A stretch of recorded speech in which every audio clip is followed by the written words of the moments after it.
The Book of Exodus. Exodus chapter 1. These are the names of the sons of Israel, who went to Egypt with Jacob, each with his family. Reuben, Simeon, Levi, and Judah. Issachar, Zebulun, and Benjamin. Dan and Naphtali, Gad and Asher. The descendants of Jacob numbered 70 in all. Joseph was already in Egypt. Now Joseph and all his brothers and all that generation died. But the Israelites were exceedingly fruitful. They multiplied greatly, increased in numbers, and became so numerous that the land was filled with them. Then a new king, to whom Joseph meant nothing, came to power in Egypt.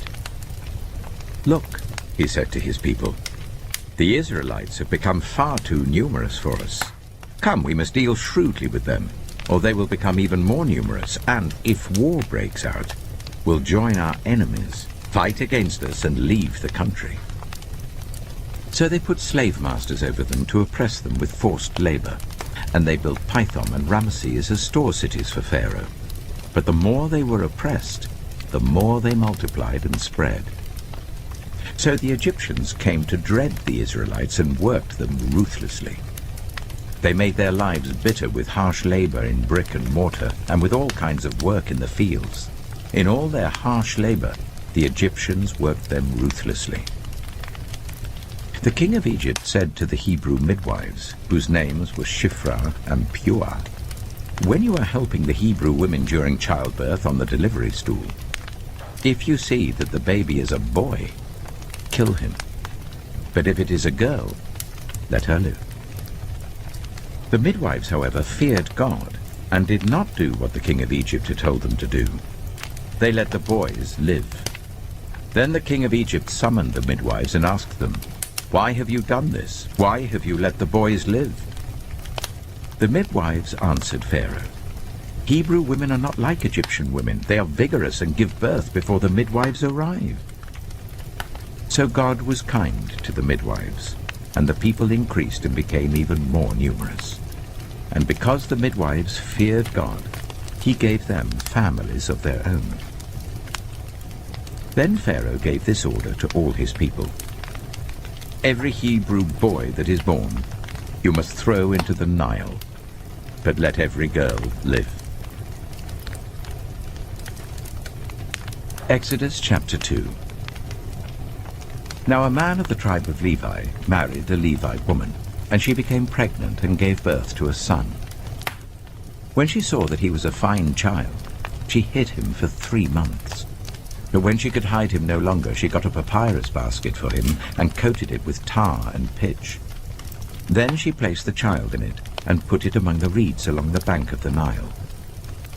His sister stood at a distance to see what would happen to him. Then Pharaoh's daughter went down to the Nile to bathe, and her attendants were walking along the riverbank. She saw the basket among the reeds and sent her female slaves to get it. She opened it and saw the baby. He was crying, and she felt sorry for him. "This is one of the Hebrew babies," she said. Then his sister asked Pharaoh's daughter, "Shall I go and get one of the Hebrew women to nurse the baby for you?" "Yes, go," she answered. So the girl went and got the baby's mother.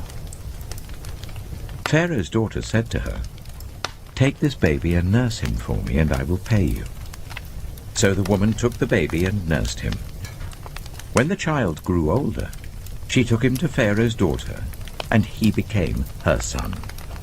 She named him Moses, saying, "I drew him out of the water." One day, after Moses had grown up, he went out to where his own people were and watched them at their hard labor. He saw an Egyptian beating a Hebrew, one of his own people. Looking this way and that and seeing no one, he killed the Egyptian and hid him in the sand. The next day he went out and saw 2 Hebrews fighting. He asked the one in the wrong, "Why are you hitting your fellow Hebrew?" The man said, Who made you ruler and judge over us? Are you thinking of killing me as you killed the Egyptian?" Then Moses was afraid and thought, "What I did must have become known." When Pharaoh heard of this, he tried to kill Moses. But Moses fled from Pharaoh and went to live in Midian, where he sat down by a well. Now a priest of Midian had 7 daughters, and they came to draw water and fill the troughs to water their father's flock. Some shepherds came along and drove them away, but Moses got up and came to their rescue and watered their flock. When the girls returned to Reuel, their father, he asked them, "Why have you returned so early today?" They answered, "An Egyptian rescued us from the shepherds. He even drew water for us and watered the flock." "And where is he?" Reuel asked his daughters. "Why did you leave him? Invite him to have something to eat." Moses agreed to stay with the man, who gave his daughter Zipporah to Moses in marriage. Zipporah gave birth to a son, and Moses named him Gershom, saying, "I have become a foreigner in a foreign land." During that long period, the king of Egypt died. The Israelites groaned in their slavery and cried out, and their cry for help because of their slavery went up to God. God heard their groaning, and he remembered his covenant with Abraham, with Isaac, and with Jacob. So God looked on the Israelites and was concerned about them. Exodus chapter 3. Now Moses was tending the flock of Jethro, his father-in-law, the priest of Midian. And he led the flock to the far side of the wilderness and came to Horeb, the mountain of God. There the angel of the Lord appeared to him in flames of fire from within a bush. Moses saw that though the bush was on fire, it did not burn up. So Moses thought, "I will go over and see this strange sight, why the bush does not burn up." When the Lord saw that he had gone over to look, God called to him from within the bush, "Moses, Moses." And Moses said, "Here I am." "Do not come any closer," God said. "Take off your sandals, for the place where you are standing is holy ground." Then he said, "I am the God of your father, the God of Abraham, the God of Isaac, and the God of Jacob." At this, Moses hid his face, because he was afraid to look at God. The Lord said, "I have indeed seen the misery of my people in Egypt. I have heard them crying out because of their slave drivers, and I am concerned about their suffering. So I have come down to rescue them from the hand of the Egyptians, and to bring them up out of that land into a good and spacious land, a land flowing with milk and honey, the home of the Canaanites, Hittites, Amorites, Perizzites, Hivites, and Jebusites. And now the cry of the Israelites has reached me, and I have seen the way the Egyptians are oppressing them. So now, go. I'm sending you to Pharaoh to bring my people, the Israelites, out of Egypt." But Moses said to God, "Who am I that I should go to Pharaoh and bring the Israelites out of Egypt?" And God said, "I will be with you, and this will be the sign to you that it is I who have sent you. When you have brought the people out of Egypt, you will worship God on this mountain."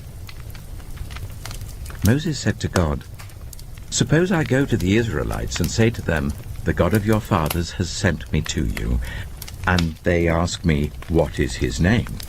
Then what shall I tell them?" God said to Moses, "I am who I am. This is what you are to say to the Israelites. 'I am has sent me to you.'" God also said to Moses, "Say to the Israelites, 'The Lord, the God of your fathers, the God of Abraham, the God of Isaac, and the God of Jacob, has sent me to you. This is my name forever, the name you shall call me from generation to generation. Go, assemble the elders of Israel and say to them, 'The Lord, the God of your fathers, the God of Abraham, Isaac, and Jacob, appeared to me and said, I have watched over you and have seen what has been done to you in Egypt. And I have promised to bring you up out of your misery in Egypt, into the land of the Canaanites, Hittites, Amorites, Perizzites, Hivites, and Jebusites, a land flowing with milk and honey. The elders of Israel will listen to you. Then you and the elders are to go to the king of Egypt and say to him, The Lord, the God of the Hebrews, has met with us. Let us take a 3-day journey into the wilderness to offer sacrifices to the Lord our God. But I know that the king of Egypt will not let you go, unless a mighty hand compels him.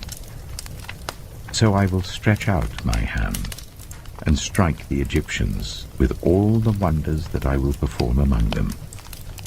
After that, he will let you go. And I will make the Egyptians favorably disposed towards his people, so that when you leave you will not go empty-handed. Every woman is to ask her neighbor, and any woman living in her house, for articles of silver and gold and for clothing, which you will put on your sons and daughters, and so you will plunder the Egyptians.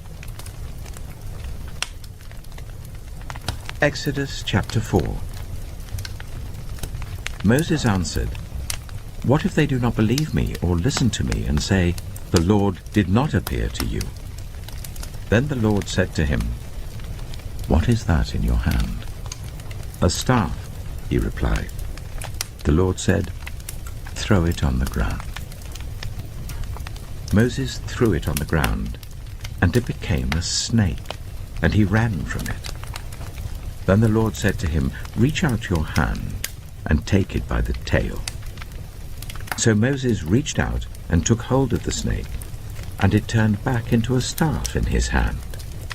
This, said the Lord, is so that they may believe that the Lord, the God of their fathers, the God of Abraham, the God of Isaac, and the God of Jacob, has appeared to you.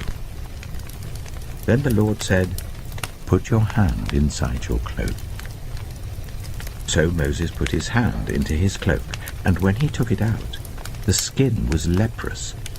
It had become as white as snow. Now put it back into your cloak, he said. So Moses put his hand back into his cloak, and when he took it out, it was restored, like the rest of his flesh. Then the Lord said, If they do not believe you, or pay attention to the first sign, they may believe the second. But if they do not believe these 2 signs or listen to you, take some water from the Nile and pour it on the dry ground. The water you take from the river will become blood on the ground. Moses said to the Lord, Pardon your servant, Lord, I have never been eloquent, neither in the past nor since you have spoken to your servant. I am slow of speech and tongue. The Lord said to him, Who gave human beings their mouths? Who makes them deaf or mute? Who gives them sight or makes them blind? Is it not I, the Lord? Now go, I will help you speak and will teach you what to say. But Moses said, Pardon your servant, Lord. Please send someone else. Then the Lord's anger burned against Moses, and he said, What about your brother, Aaron the Levite? I know he can speak well. He is already on his way to meet you, and he will be glad to see you. You shall speak to him and put words in his mouth. I will help both of you speak, and will teach you what to do. He will speak to the people for you, and it will be as if he were your mouth, and as if you were God to him. But take this staff in your hand, so that you can perform the signs with it. Then Moses went back to Jethro, his father-in-law, and said to him, Let me return to my own people in Egypt, to see if any of them are still alive. Jethro said, Go, and I wish you well. Now the Lord had said to Moses in Midian, "Go back to Egypt, for all those who wanted to kill you are dead." So Moses took his wife and sons, put them on a donkey, and started back to Egypt. And he took the staff of God in his hand. The Lord said to Moses, "When you return to Egypt, see that you perform before Pharaoh all the wonders I have given you the power to do. But I will harden his heart, so that he will not let the people go. Then say to Pharaoh, 'This is what the Lord says. Israel is my firstborn son, and I told you, let my son go so that he may worship me. But you refused to let him go, so I will kill your firstborn son.'" At a lodging place on the way, the Lord met Moses and was about to kill him. But Zipporah took a flint knife, cut off her son's foreskin, and touched Moses' feet with it. "Surely you are a bridegroom of blood to me," she said. So the Lord let him alone. At that time she said bridegroom of blood, referring to circumcision. The Lord said to Aaron, "Go into the wilderness to meet Moses." So he met Moses at the mountain of God and kissed him. Then Moses told Aaron everything the Lord had sent him to say, and also about all the signs he had commanded him to perform. Moses and Aaron brought together all the elders of the Israelites, and Aaron told them everything the Lord had said to Moses. He also performed the signs before the people, and they believed. And when they heard that the Lord was concerned about them and had seen their misery, they bowed down and worshipped. Exodus chapter 5. Afterwards, Moses and Aaron went to Pharaoh and said, "This is what the Lord, the God of Israel, says. Let my people go, so that they may hold a festival to me in the wilderness." Pharaoh said, "Who is the Lord that I should obey him and let Israel go? I do not know the Lord, and I will not let Israel go." Then they said, "The God of the Hebrews has met with us. Now let us take a 3-day journey into the wilderness to offer sacrifices to the Lord our God, or he may strike us with plagues or with the sword." But the king of Egypt said, "Moses and Aaron, why are you taking the people away from their labor? Get back to your work." Then Pharaoh said, "Look, the people of the land are now numerous, and you are stopping them from working." That same day Pharaoh gave this order to the slave drivers and overseers in charge of the people: "You are no longer to supply the people with straw for making bricks. Let them go and gather their own straw, but require them to make the same number of bricks as before. Don't reduce the quota. They're lazy. That is why they're crying out, 'Let us go and sacrifice to our God.' Make the work harder for the people, so that they keep working and pay no attention to lies." Then the slave drivers and the overseers went out and said to the people, "This is what Pharaoh says. I will not give you any more straw. Go and get your own straw wherever you can find it, but your work will not be reduced at all." So the people scattered all over Egypt to gather stubble to use for straw. The slave drivers kept pressing them, saying, "Complete the work required of you for each day, just as when you had straw." And Pharaoh's slave drivers beat the Israelite overseers they had appointed, demanding, "Why haven't you met your quota of bricks yesterday or today as before?" Then the Israelite overseers went and appealed to Pharaoh, "Why have you treated your servants this way? Your servants are given no straw, yet we are told, 'Make bricks.' Your servants are being beaten, but the fault is with your own people." Pharaoh said, "Lazy. That's what you are. Lazy. That is why you keep saying, 'Let us go and sacrifice to the Lord.' Now get to work. You will not be given any straw, yet you must produce your full quota of bricks." The Israelite overseers realized they were in trouble when they were told, "You are not to reduce the number of bricks required of you for each day." When they left Pharaoh, they found Moses and Aaron waiting to meet them, and they said, May the Lord look on you and judge you. You have made us obnoxious to Pharaoh and his officials, and have put a sword in their hand to kill us." Moses returned to the Lord and said, "Why, Lord? Why have you brought trouble on this people? Is this why you sent me? Ever since I went to Pharaoh to speak in your name, he has brought trouble on this people, and you have not rescued your people at all." Exodus chapter 6. Then the Lord said to Moses, "Now you will see what I will do to Pharaoh. Because of my mighty hand, he will let them go. Because of my mighty hand, he will drive them out of his country." God also said to Moses, "I am the Lord. I appeared to Abraham, to Isaac, and to Jacob as God Almighty, but by my name, the Lord, I did not make myself known to them. I also established my covenant with them to give them the land of Canaan, where they resided as foreigners.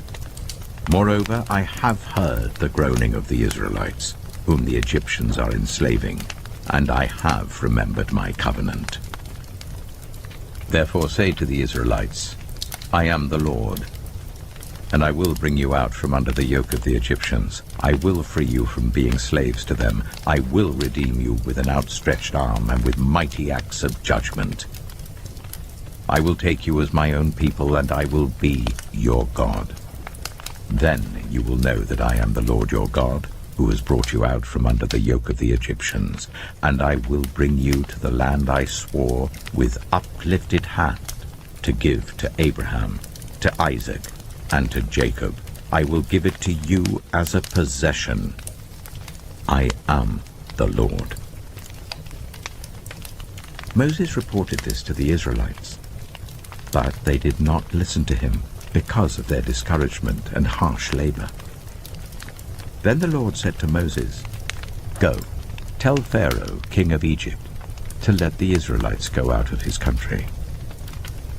But Moses said to the Lord, "If the Israelites will not listen to me, why would Pharaoh listen to me, since I speak with faltering lips?" Now the Lord spoke to Moses and Aaron about the Israelites and Pharaoh, king of Egypt, and he commanded them to bring the Israelites out of Egypt. These were the heads of their families. The sons of Reuben, the firstborn of Israel, were Hanok and Palu, Hezron and Carmi. These were the clans of Reuben. The sons of Simeon were Jemuel, Jamin, Ohad, Jachin, Zohar, and Sheu, the son of a Canaanite woman. These were the clans of Simeon. These were the names of the sons of Levi according to their records: Gershon, Kohath, and Merari. Levi lived 137 years. The sons of Gershon by clans were Libni and Shimei. The sons of Kohath were Amram, Ishah, Hebron, and Aziel. Kohath lived 133 years. The sons of Merari were Mahli and Mushi. These were the clans of Levi according to their records. Amram married his father's sister, Jochebed, who bore him Aaron and Moses. Amram lived 137 years. The sons of Izhar were Korah, Nepheg, and Zikri. The sons of Aziel were Mishael, Elzaphan, and Sithri. Aaron married Elisheba, daughter of Amminadab and sister of Nahshon, and she bore him Nadab and Abihu, Eleazar and Ithamar. The sons of Korah were Asa, Elkanah, and Abiasaph. These were the Korahite clans. Eleazar, son of Aaron, married one of the daughters of Putiel, and she bore him Phinehas. These were the heads of the Levite families, clan by clan. It was this Aaron and Moses to whom the Lord had said, "Bring the Israelites out of Egypt by their divisions." They were the ones who spoke to Pharaoh, king of Egypt, about bringing the Israelites out of Egypt. This same Moses and Aaron. Now when the Lord spoke to Moses in Egypt, he said to him, I am the Lord. Tell Pharaoh, king of Egypt, everything I tell you. But Moses said to the Lord, Since I speak with faltering lips, why would Pharaoh listen to me? Exodus chapter 7. Then the Lord said to Moses, See, I have made you like God to Pharaoh, and your brother Aaron will be your prophet. You are to say everything I command you, and your brother Aaron is to tell Pharaoh to let the Israelites go out of his country. But I will harden Pharaoh's heart, and though I multiply my signs and wonders in Egypt, he will not listen to you. Then I will lay my hand on Egypt, and with mighty acts of judgment I will bring out my divisions, my people, the Israelites, and the Egyptians will know that I am the Lord, when I stretch out my hand against Egypt and bring the Israelites out of it. Moses and Aaron did just as the Lord commanded them. Moses was 80 years old, and Aaron 83, when they spoke to Pharaoh. The Lord said to Moses and Aaron, When Pharaoh says to you, Perform a miracle, then say to Aaron, Take your staff and throw it down before Pharaoh, and it will become a snake. So Moses and Aaron went to Pharaoh and did just as the Lord commanded. Aaron threw his staff down in front of Pharaoh and his officials, and it became a snake. Pharaoh then summoned the wise men and sorcerers, and the Egyptian magicians also did the same things by their secret arts. Each one threw down his staff, and it became a snake. But Aaron's staff swallowed up their staffs. Yet Pharaoh's heart became hard, and he would not listen to them, just as the Lord had said. Then the Lord said to Moses, Pharaoh's heart is unyielding. He refuses to let the people go. Go to Pharaoh in the morning as he goes out to the river. Confront him on the bank of the Nile, and take in your hand the staff that was changed into a snake. Then say to him, The Lord, the God of the Hebrews, has sent me to say to you, Let my people go, so that they may worship me in the wilderness. But until now you have not listened. This is what the Lord says. By this you will know that I am the Lord. With this staff that is in my hand, I will strike the water of the Nile, and it will be changed into blood. The fish in the Nile will die, and the river will stink. The Egyptians will not be able to drink its water. The Lord said to Moses, Tell Aaron, Take your staff and stretch out your hand over the waters of Egypt, over the streams and canals, over the ponds and all the reservoirs, and they will turn to blood. Blood will be everywhere in Egypt, even in vessels of wood and stone. Moses and Aaron did just as the Lord had commanded. He raised his staff in the presence of Pharaoh and his officials, and struck the water of the Nile, and all the water was changed into blood. The fish in the Nile died, and the river smelled so bad that the Egyptians could not drink its water. Blood was everywhere in Egypt. But the Egyptian magicians did the same things by their secret arts, and Pharaoh's heart became hard. He would not listen to Moses and Aaron, just as the Lord had said. Instead, he turned and went into his palace, and did not take even this to heart. And all the Egyptians dug along the Nile to get drinking water, because they could not drink the water of the river. 7 days passed after the Lord struck the Nile. Exodus chapter 8. Then the Lord said to Moses, Go to Pharaoh and say to him, This is what the Lord says. Let my people go, so that they may worship me. If you refuse to let them go, I will send a plague of frogs on your whole country. The Nile will teem with frogs. They will come up into your palace and your bedroom, and onto your bed, into the houses of your officials and on your people, and into your ovens and kneading troughs. The frogs will come up on you and your people and all your officials. Then the Lord said to Moses, "Tell Aaron, stretch out your hand with your staff over the streams and canals and ponds, and make frogs come up on the land of Egypt." So Aaron stretched out his hand over the waters of Egypt, and the frogs came up and covered the land. But the magicians did the same things by their secret arts. They also made frogs come up on the land of Egypt. Pharaoh summoned Moses and Aaron and said, "Pray to the Lord to take the frogs away from me and my people, and I will let your people go to offer sacrifices to the Lord." Moses said to Pharaoh, "I leave to you the honor of setting the time for me to pray for you and your officials and your people, that you and your houses may be rid of the frogs, except for those that remain in the Nile." "Tomorrow," Pharaoh said. Moses replied, "It will be as you say, so that you may know there is no one like the Lord our God. The frogs will leave you and your houses, your officials and your people. They will remain only in the Nile." After Moses and Aaron left Pharaoh, Moses cried out to the Lord about the frogs he had brought on Pharaoh, and the Lord did what Moses asked. The frogs died in the houses, in the courtyards, and in the fields. They were piled into heaps, and the land reeked of them. But when Pharaoh saw that there was relief, he hardened his heart and would not listen to Moses and Aaron, just as the Lord had said. Then the Lord said to Moses, "Tell Aaron, stretch out your staff and strike the dust of the ground, and throughout the land of Egypt the dust will become gnats."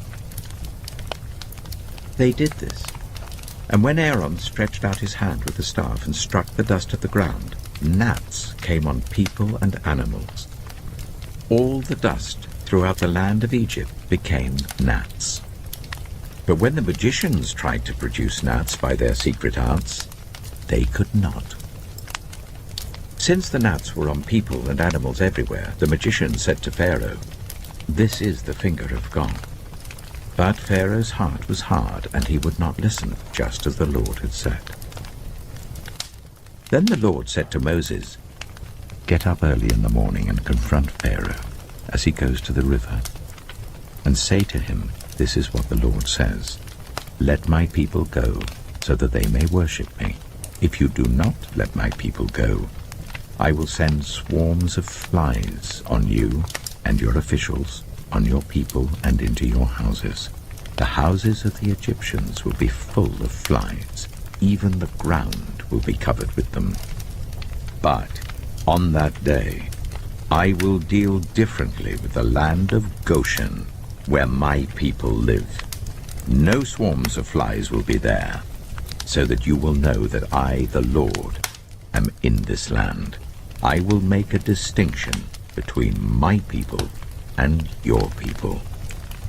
This sign will occur tomorrow." And the Lord did this. Dense swarms of flies poured into Pharaoh's palace and into the houses of his officials. Throughout Egypt the land was ruined by the flies. Then Pharaoh summoned Moses and Aaron and said, "Go, sacrifice to your God here in the land." But Moses said, "That would not be right. The sacrifices we offer the Lord our God would be detestable to the Egyptians. And if we offer sacrifices that are detestable in their eyes, will they not stone us? We must take a 3-day journey into the wilderness to offer sacrifices to the Lord our God, as he commands us." Pharaoh said, "I will let you go to offer sacrifices to the Lord your God in the wilderness, but you must not go very far. Now pray for me." Moses answered, "As soon as I leave you, I will pray to the Lord, and tomorrow the flies will leave Pharaoh and his officials and his people. Only let Pharaoh be sure that he does not act deceitfully again, by not letting the people go to offer sacrifices to the Lord. Then Moses left Pharaoh and prayed to the Lord, and the Lord did what Moses asked. The flies left Pharaoh and his officials and his people. Not a fly remained. But this time also Pharaoh hardened his heart and would not let the people go. Exodus chapter 9. Then the Lord said to Moses, "Go to Pharaoh and say to him, 'This is what the Lord, the God of the Hebrews, says. Let my people go, so that they may worship me. If you refuse to let them go and continue to hold them back, the hand of the Lord will bring a terrible plague on your livestock in the field, on your horses, donkeys, and camels, and on your cattle, sheep, and goats. But the Lord will make a distinction between the livestock of Israel and that of Egypt, so that no animal belonging to the Israelites will die.'" The Lord set a time and said, "Tomorrow the Lord will do this in the land." And the next day the Lord did it. All the livestock of the Egyptians died, but not one animal belonging to the Israelites died. Pharaoh investigated and found that not even one of the animals of the Israelites had died. Yet his heart was unyielding, and he would not let the people go. Then the Lord said to Moses and Aaron, "Take handfuls of soot from a furnace, and let Moses toss it into the air in the presence of Pharaoh. It will become fine dust over the whole land of Egypt, and festering boils will break out on people and animals throughout the land." So they took soot from a furnace and stood before Pharaoh. Moses tossed it into the air, and festering boils broke out on people and animals. The magicians could not stand before Moses because of the boils that were on them and on all the Egyptians. But the Lord hardened Pharaoh's heart, and he would not listen to Moses and Aaron, just as the Lord had said to Moses. Then the Lord said to Moses, "Get up early in the morning, confront Pharaoh, and say to him, 'This is what the Lord, the God of the Hebrews, says. Let my people go, so that they may worship me. For this time I will send the full force of my plagues against you and against your officials and your people, so you may know that there is no one like me in all the earth. For by now I could have stretched out my hand and struck you and your people with a plague that would have wiped you off the earth. But I have raised you up for this very purpose, that I might show you my power, and that my name might be proclaimed in all the earth. You still set yourself against my people and will not let them go. Therefore, at this time tomorrow I will send the worst hailstorm that has ever fallen on Egypt, from the day it was founded till now. Give an order now to bring your livestock and everything you have in the field to a place of shelter, because the hail will fall on every person and animal that has not been brought in and is still out in the field, and they will die." Those officials of Pharaoh who feared the word of the Lord hurried to bring their slaves and their livestock inside. But those who ignored the word of the Lord left their slaves and livestock in the field. Then the Lord said to Moses, "Stretch out your hand towards the sky so that hail will fall all over Egypt, on people and animals and on everything growing in the fields of Egypt." When Moses stretched out his staff towards the sky, the Lord sent thunder and hail, and lightning flashed down to the ground. So the Lord rained hail on the land of Egypt. Hail fell, and lightning flashed back and forth. It was the worst storm in all the land of Egypt since it had become a nation. Throughout Egypt, hail struck everything in the fields, both people and animals. It beat down everything growing in the fields and stripped every tree. The only place it did not hail was the land of Goshen, where the Israelites were. Then Pharaoh summoned Moses and Aaron. "This time I have sinned," he said to them. "The Lord is in the right, and I and my people are in the wrong. Pray to the Lord, for we have had enough thunder and hail. I will let you go. You don't have to stay any longer." Moses replied, "When I have gone out of the city, I will spread out my hands in prayer to the Lord. The thunder will stop, and there will be no more hail, so you may know that the earth is the Lord's. But I know that you and your officials still do not fear the Lord God." The flax and barley were destroyed. Since the barley was in the ear and the flax was in bloom, the wheat and spelt, however, were not destroyed, because they ripened later. Then Moses left Pharaoh and went out of the city. He spread his hands towards the Lord. The thunder and hail stopped, and the rain no longer poured down on the land. When Pharaoh saw that the rain and hail and thunder had stopped, he sinned again. He and his officials hardened their hearts. So Pharaoh's heart was hard, and he would not let the Israelites go, just as the Lord had said through Moses. Exodus chapter 10. Then the Lord said to Moses, "Go to Pharaoh, for I have hardened his heart and the hearts of his officials, so that I may perform these signs of mine among them, that you may tell your children and grandchildren how I dealt harshly with the Egyptians, and how I performed my signs among them, and that you may know that I am the Lord." So Moses and Aaron went to Pharaoh and said to him, "This is what the Lord, the God of the Hebrews, says. How long will you refuse to humble yourself before me? Let my people go, so that they may worship me. If you refuse to let them go, I will bring locusts into your country tomorrow. They will cover the face of the ground, so that it cannot be seen. They will devour what little you have left after the hail, including every tree that is growing in your fields. They will fill your houses and those of all your officials and all the Egyptians, something neither your parents nor your ancestors have ever seen, from the day they settled in this land till now." Then Moses turned and left Pharaoh. Pharaoh's officials said to him, "How long will this man be a snare to us? Let the people go, so that they may worship the Lord their God. Do you not realize that Egypt is ruined?" Then Moses and Aaron were brought back to Pharaoh. "Go worship the Lord your God," he said. "But tell me who will be going." Moses answered, "We will go with our young and our old, with our sons and our daughters, and with our flocks and herds, because we are to celebrate a festival to the Lord."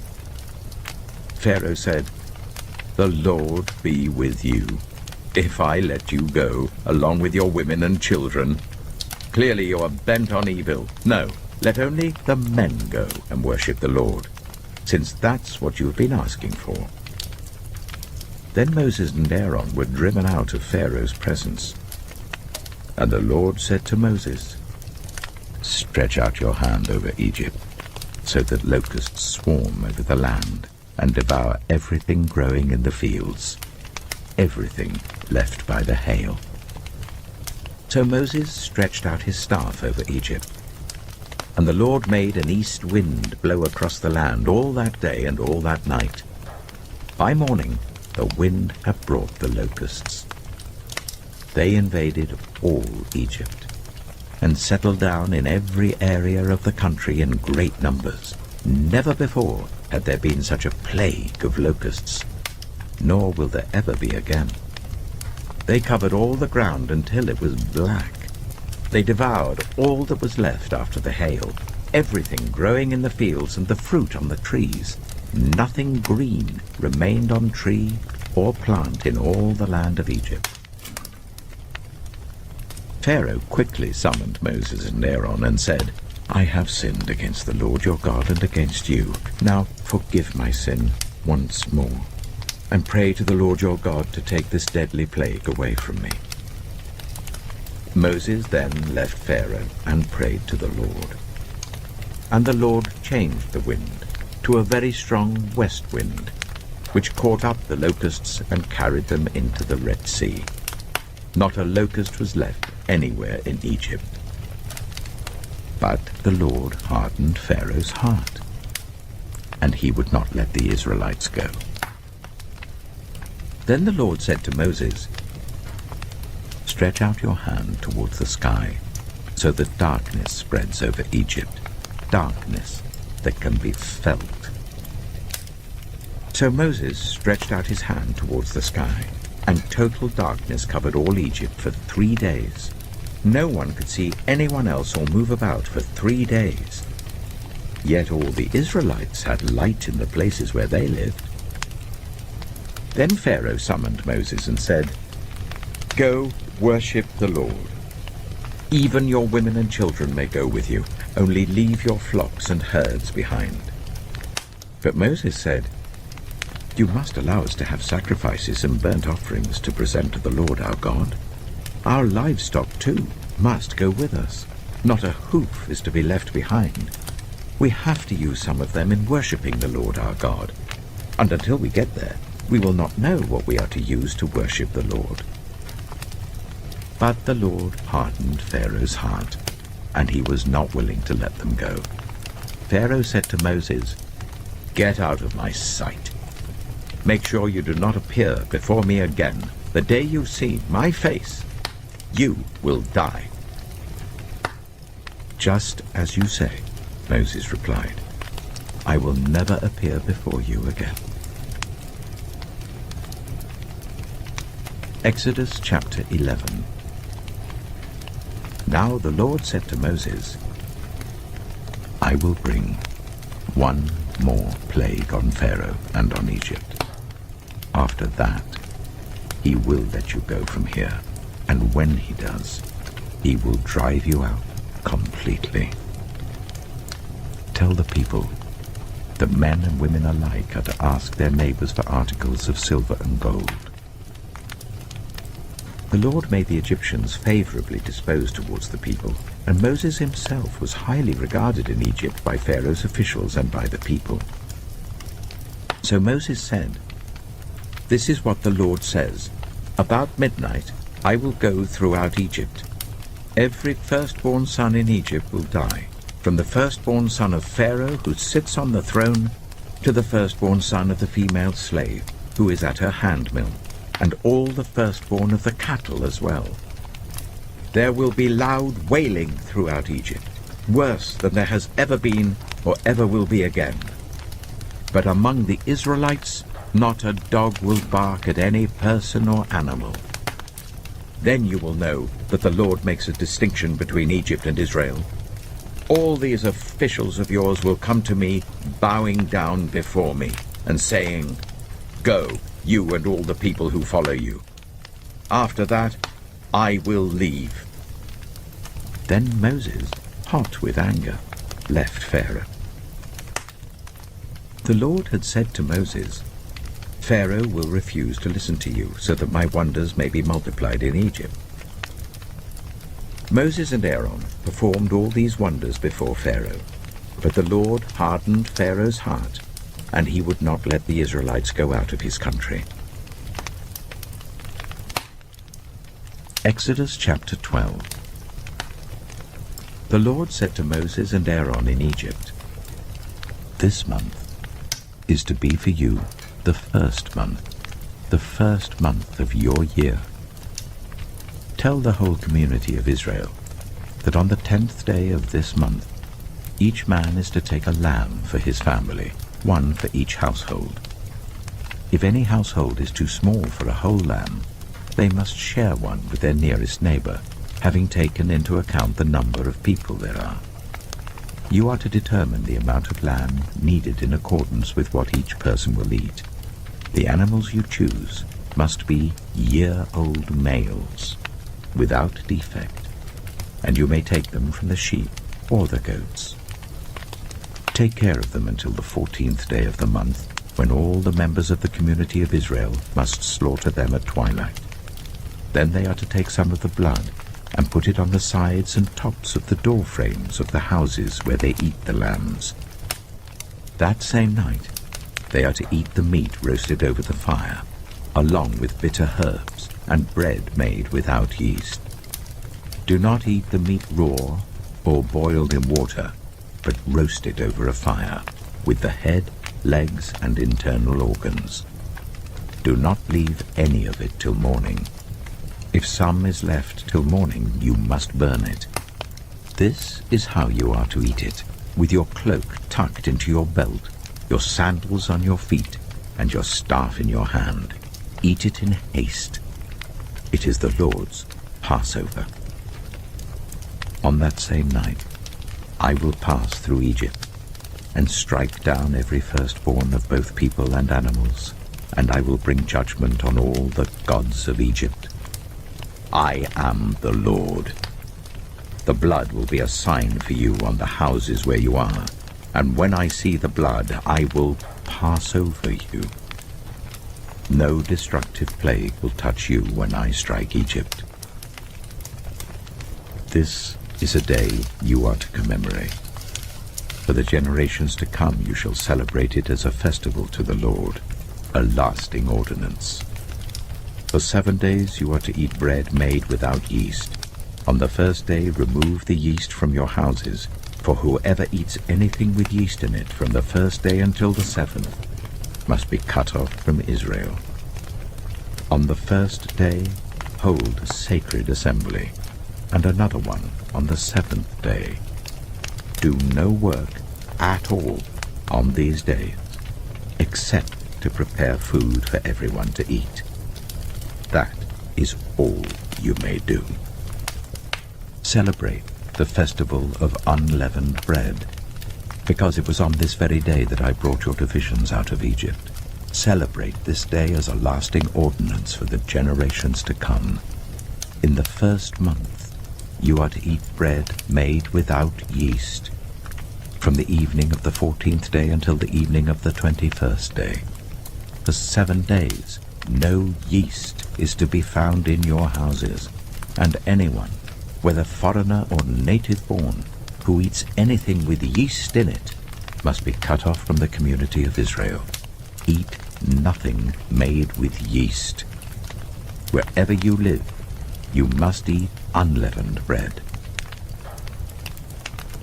Then Moses summoned all the elders of Israel and said to them, Go at once and select the animals for your families and slaughter the Passover lamb. Take a bunch of hyssop, dip it into the blood in the basin, and put some of the blood on the top and on both sides of the doorframe. None of you shall go out of the door of your house until morning. When the Lord goes through the land to strike down the Egyptians, he will see the blood on the top and sides of the doorframe and will pass over that doorway, and he will not permit the destroyer to enter your houses and strike you down. Obey these instructions as a lasting ordinance for you and your descendants. When you enter the land that the Lord will give you as he promised, observe this ceremony. And when your children ask you, What does this ceremony mean to you? Then tell them, It is the Passover sacrifice to the Lord, who passed over the houses of the Israelites in Egypt and spared our homes when he struck down the Egyptians. Then the people bowed down and worshipped. The Israelites did just what the Lord commanded Moses and Aaron. At midnight, the Lord struck down all the firstborn in Egypt, from the firstborn of Pharaoh who sat on the throne, to the firstborn of the prisoner who was in the dungeon, and the firstborn of all the livestock as well. Pharaoh and all his officials and all the Egyptians got up during the night, and there was loud wailing in Egypt, for there was not a house without someone dead. During the night, Pharaoh summoned Moses and Aaron and said, Up, leave my people, you and the Israelites. Go worship the Lord as you have requested. Take your flocks and herds, as you have said, and go. And also bless me." The Egyptians urged the people to hurry and leave the country. "For otherwise," they said, "we will all die." So the people took their dough before the yeast was added and carried it on their shoulders in kneading troughs wrapped in clothing. The Israelites did as Moses instructed and asked the Egyptians for articles of silver and gold and for clothing. The Lord had made the Egyptians favorably disposed towards the people, and they gave them what they asked for. So they plundered the Egyptians. The Israelites journeyed from Ramesses to Succoth. There were about 600,000 men on foot, besides women and children. Many other people went up with them, and also large droves of livestock, both flocks and herds. With the dough the Israelites had brought from Egypt, they baked loaves of unleavened bread. The dough was without yeast, because they had been driven out of Egypt and did not have time to prepare food for themselves. Now the length of time the Israelite people lived in Egypt was 430 years. At the end of 430 years, to the very day, all the Lord's divisions left Egypt. Because the Lord kept vigil that night to bring them out of Egypt, on this night all the Israelites are to keep vigil to honor the Lord for the generations to come. The Lord said to Moses and Aaron, "These are the regulations for the Passover meal. No foreigner may eat it. Any slave you have bought may eat it after you have circumcised him, but a temporary resident or a hired worker may not eat it. It must be eaten inside the house. Take none of the meat outside the house. Do not break any of the bones. The whole community of Israel must celebrate it. A foreigner residing among you who wants to celebrate the Lord's Passover must have all the males in his household circumcised. Then he may take part, like one born in the land. No uncircumcised male may eat it. The same law applies both to the native-born and to the foreigner residing among you."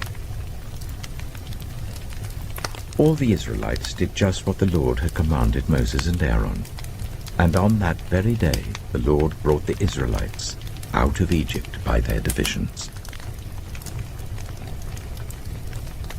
Exodus chapter 13. The Lord said to Moses, "Consecrate to me every firstborn male. The first offspring of every womb among the Israelites belongs to me, whether human or animal." Then Moses said to the people, "Commemorate this day, the day you came out of Egypt, out of the land of slavery, because the Lord brought you out of it with a mighty hand. Eat nothing containing yeast. Today, in the month of Aviv, you are leaving. When the Lord brings you into the land of the Canaanites, Hittites, Amorites, Hivites, and Jebusites, the land he swore to your ancestors to give you, a land flowing with milk and honey, you are to observe this ceremony in this month. For 7 days eat bread made without yeast, and on the 7th day hold a festival to the Lord. Eat unleavened bread during those 7 days. Nothing with yeast in it is to be seen among you, nor shall any yeast be seen anywhere within your borders. On that day tell your son, I do this because of what the Lord did for me when I came out of Egypt. This observance will be for you like a sign on your hand and a reminder on your forehead that this law of the Lord is to be on your lips. For the Lord brought you out of Egypt with his mighty hand. You must keep this ordinance at the appointed time, year after year. After the Lord brings you into the land of the Canaanites and gives it to you, as he promised on oath to you and your ancestors, you are to give over to the Lord the first offspring of every womb. All the firstborn males of your livestock belong to the Lord. Redeem with a lamb every firstborn donkey. But if you do not redeem it, break its neck. Redeem every firstborn among your sons. In the days to come, when your son asks you, 'What does this mean?' say to him, 'With a mighty hand the Lord brought us out of Egypt, out of the land of slavery. When Pharaoh stubbornly refused to let us go, the Lord killed the firstborn of both people and animals in Egypt. This is why I sacrifice to the Lord the first male offspring of every womb, and redeem each of my firstborn son. And it will be like a sign on your hand, and a symbol on your forehead, that the Lord brought us out of Egypt with his mighty hand.'" When Pharaoh let the people go, God did not lead them on the road through the Philistine country, though that was shorter. For God said, if they face war, they might change their minds and return to Egypt. So God led the people around by the desert road towards the Red Sea. The Israelites went up out of Egypt ready for battle. Moses took the bones of Joseph with him, because Joseph had made the Israelites swear an oath. He had said, "God will surely come to your aid, and then you must carry my bones up with you from this place." After leaving Suchet, they camped at Etham on the edge of the desert. By day the Lord went ahead of them in a pillar of cloud to guide them on their way, and by night in a pillar of fire to give them light, so that they could travel by day or night. Neither the pillar of cloud by day nor the pillar of fire by night left its place in front of the people. Exodus chapter 14. Then the Lord said to Moses, "Tell the Israelites to turn back and camp near Pi-hahiroth, between Migdol and the sea. They are to camp by the sea, directly opposite Baal-zephon. Pharaoh will think, the Israelites are wandering around the land in confusion, hemmed in by the desert. And I will harden Pharaoh's heart, and he will pursue them. But I will gain glory for myself through Pharaoh and all his army, and the Egyptians will know that I am the Lord." So the Israelites did this. When the king of Egypt was told that the people had fled, Pharaoh and his officials changed their minds about them and said, "What have we done? We have let the Israelites go and have lost their services." So he had his chariot made ready and took his army with them. He took 600 of the best chariots, along with all the other chariots of Egypt, with officers over all of them. The Lord hardened the heart of Pharaoh, king of Egypt, so that he pursued the Israelites who were marching out boldly. The Egyptians, all Pharaoh's horses and chariots, horsemen and troops, pursued the Israelites and overtook them as they camped by the sea, near Pi-hahiroth, opposite Baal-zephon. As Pharaoh approached, the Israelites looked up, and there were the Egyptians marching after them. They were terrified and cried out to the Lord. They said to Moses, "Was it because there were no graves in Egypt that you brought us to the desert to die? What have you done to us by bringing us out of Egypt? Didn't we say to you in Egypt, 'Leave us alone, let us serve the Egyptians'? It would have been better for us to serve the Egyptians than to die in the desert." Moses answered the people, "Do not be afraid. Stand firm, and you will see the deliverance the Lord will bring you today. The Egyptians you see today, you will never see again. The Lord will fight for you. You need only to be still." Then the Lord said to Moses, "Why are you crying out to me? Tell the Israelites to move on. Raise your staff and stretch out your hand over the sea to divide the water, so that the Israelites can go through the sea on dry ground. I will harden the hearts of the Egyptians, so that they will go in after them. And I will gain glory through Pharaoh and all his army, through his chariots and his horsemen. The Egyptians will know that I am the Lord, when I gain glory through Pharaoh, his chariots, and his horsemen." Then the angel of God, who had been traveling in front of Israel's army, withdrew and went behind them. The pillar of cloud also moved from in front and stood behind them, coming between the armies of Egypt and Israel. Throughout the night the cloud brought darkness to the one side and light to the other, so neither went near the other all night long.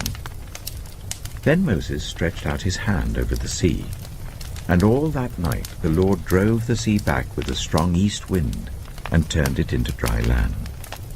The waters were divided, and the Israelites went through the sea on dry ground with a wall of water on their right and on their left. The Egyptians pursued them, and all Pharaoh's horses and chariots and horsemen followed them into the sea. During the last watch of the night, the Lord looked down from the pillar of fire and cloud at the Egyptian army and threw it into confusion. He jammed the wheels of their chariots so that they had difficulty driving. And the Egyptians said, "Let's get away from the Israelites. The Lord is fighting for them against Egypt." Then the Lord said to Moses, "Stretch out your hand over the sea, so that the waters may flow back over the Egyptians and their chariots and horsemen." Moses stretched out his hand over the sea, and at daybreak the sea went back to its place. The Egyptians were fleeing towards it, and the Lord swept them into the sea. The water flowed back and covered the chariots and horsemen, the entire army of Pharaoh that had followed the Israelites into the sea. Not one of them survived. But the Israelites went through the sea on dry ground, with a wall of water on their right and on their left. That day the Lord saved Israel from the hands of the Egyptians, and Israel saw the Egyptians lying dead on the shore. And when the Israelites saw the mighty hand of the Lord displayed against the Egyptians, the people feared the Lord and put their trust in him and in Moses his servant. Exodus chapter 15. Then Moses and the Israelites sang this song to the Lord. "I will sing to the Lord, for he is highly exalted. Both horse and driver he has hurled into the sea. The Lord is my strength and my defense. He has become my salvation. He is my God, and I will praise him, my father's God, and I will exalt him. The Lord is a warrior. The Lord is his name. Pharaoh's chariots and his army he has hurled into the sea. The best of Pharaoh's officers are drowned in the Red Sea. The deep waters have covered them. They sank to the depths like a stone. Your right hand, Lord, was majestic in power. Your right hand, Lord, shattered the enemy. In the greatness of your majesty you threw down those who opposed you. You unleashed your burning anger. It consumed them like stubble. By the blast of your nostrils the waters piled up. The surging waters stood up like a wall. The deep waters congealed in the heart of the sea. The enemy boasted, "I will pursue. I will overtake them. I will divide the spoils. I will gorge myself on them. I will draw my sword, and my hand will destroy them." But you blew with your breath, and the sea covered them. They sank like lead in the mighty waters. Who among the gods is like you, Lord? Who is like you, majestic in holiness, awesome in glory, working wonders? You stretch out your right hand, and the earth swallows your enemies. In your unfailing love you will lead the people you have redeemed. In your strength you will guide them to your holy dwelling. The nations will hear and tremble. Anguish will grip the people of Philistia. The chiefs of Edom will be terrified. The leaders of Moab will be seized with trembling. The people of Canaan will melt away. Terror and dread will fall on them. By the power of your arm, they will be as still as a stone. Until your people pass by, Lord, until the people you bought pass by. You will bring them in and plant them on the mountain of your inheritance, the place, Lord, you made for your dwelling, the sanctuary, Lord, your hands established. The Lord reigns forever and ever. When Pharaoh's horses, chariots, and horsemen went into the sea, the Lord brought the waters of the sea back over them, but the Israelites walked through the sea on dry ground. Then Miriam, the prophet, Aaron's sister, took a tambourine in her hand, and all the women followed her with tambourines and dancing. Miriam sang to them, "Sing to the Lord, for he is highly exalted. Both horse and driver he has hurled into the sea." Then Moses led Israel from the Red Sea, and they went into the desert of Shur. For 3 days they traveled in the desert without finding water. When they came to Marah, they could not drink its water because it was bitter. That is why the place is called Marah. So the people grumbled against Moses, saying, "What are we to drink?" Then Moses cried out to the Lord, and the Lord showed him a piece of wood. He threw it into the water, and the water became fit to drink. There the Lord issued a ruling and instruction for them and put them to the test. He said, "If you listen carefully to the Lord your God and do what is right in his eyes, if you pay attention to his commands and keep all his decrees, I will not bring on you any of the diseases I brought on the Egyptians, for I am the Lord who heals you." Then they came to Elim, where there were 12 springs and 70 palm trees, and they camped there near the water. Exodus chapter 16. The whole Israelite community set out from Elim and came to the desert of Sin, which is between Elim and Sinai, on the 15th day of the 2nd month after they had come out of Egypt. In the desert, the whole community grumbled against Moses and Aaron. The Israelites said to them, "If only we had died by the Lord's hand in Egypt. There we sat round pots of meat and ate all the food we wanted. But you have brought us out into this desert to starve this entire assembly to death." Then the Lord said to Moses, "I will rain down bread from heaven for you. The people are to go out each day and gather enough for that day. In this way I will test them and see whether they will follow my instructions. On the 6th day they are to prepare what they bring in, and that is to be twice as much as they gather on the other days." So Moses and Aaron said to all the Israelites, "In the evening you will know that it was the Lord who brought you out of Egypt. And in the morning you will see the glory of the Lord, because he has heard your grumbling against him. Who are we that you should grumble against us?" Moses also said, "You will know that it was the Lord when he gives you meat to eat in the evening and all the bread you want in the morning, because he has heard your grumbling against him. Who are we? You are not grumbling against us, but against the Lord." Then Moses told Aaron, "Say to the entire Israelite community, 'Come before the Lord, for he has heard your grumbling.'"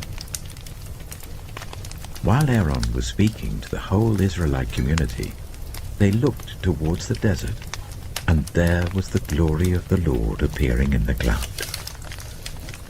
The Lord said to Moses, "I have heard the grumbling of the Israelites. Tell them, at twilight you will eat meat, and in the morning you will be filled with bread. Then you will know that I am the Lord your God." That evening quail came and covered the camp, and in the morning there was a layer of dew around the camp. When the dew was gone, thin flakes like frost on the ground appeared on the desert floor. When the Israelites saw it, they said to each other, "What is it?" But they did not know what it was. Moses said to them, "It is the bread the Lord has given you to eat. This is what the Lord has commanded. Everyone is to gather as much as they need. Take an omer for each person you have in your tent." The Israelites did as they were told. Some gathered much, some little.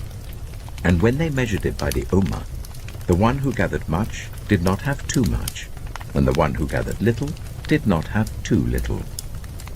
Everyone had gathered just as much as they needed. Then Moses said to them, "No one is to keep any of it until morning." However, some of them paid no attention to Moses. They kept part of it until morning, but it was full of maggots and began to smell. So Moses was angry with them. Each morning, everyone gathered as much as they needed, and when the sun grew hot, it melted away. On the 6th day, they gathered twice as much, 2 omers for each person. And the leaders of the community came and reported this to Moses. He said to them, "This is what the Lord commanded. Tomorrow is to be a day of Sabbath rest, a holy Sabbath to the Lord. So bake what you want to bake and boil what you want to boil. Save whatever is left and keep it until morning." So they saved it until morning as Moses commanded, and it did not stink or get maggots in it. "Eat it today," Moses said, "because today is a Sabbath to the Lord. You will not find any of it on the ground today. 6 days you are to gather it, but on the 7th day, the Sabbath, there will not be any." Nevertheless, some of the people went out on the 7th day to gather it, but they found none. Then the Lord said to Moses, "How long will you refuse to keep my commands and my instructions? Bear in mind that the Lord has given you the Sabbath. That is why on the 6th day he gives you bread for 2 days. Everyone is to stay where they are on the 7th day. No one is to go out." So the people rested on the 7th day. The people of Israel called the bread manna. It was white like coriander seed and tasted like wafers made with honey. Moses said, "This is what the Lord has commanded. Take an omer of manna and keep it for the generations to come, so that they can see the bread I gave you to eat in the wilderness when I brought you out of Egypt."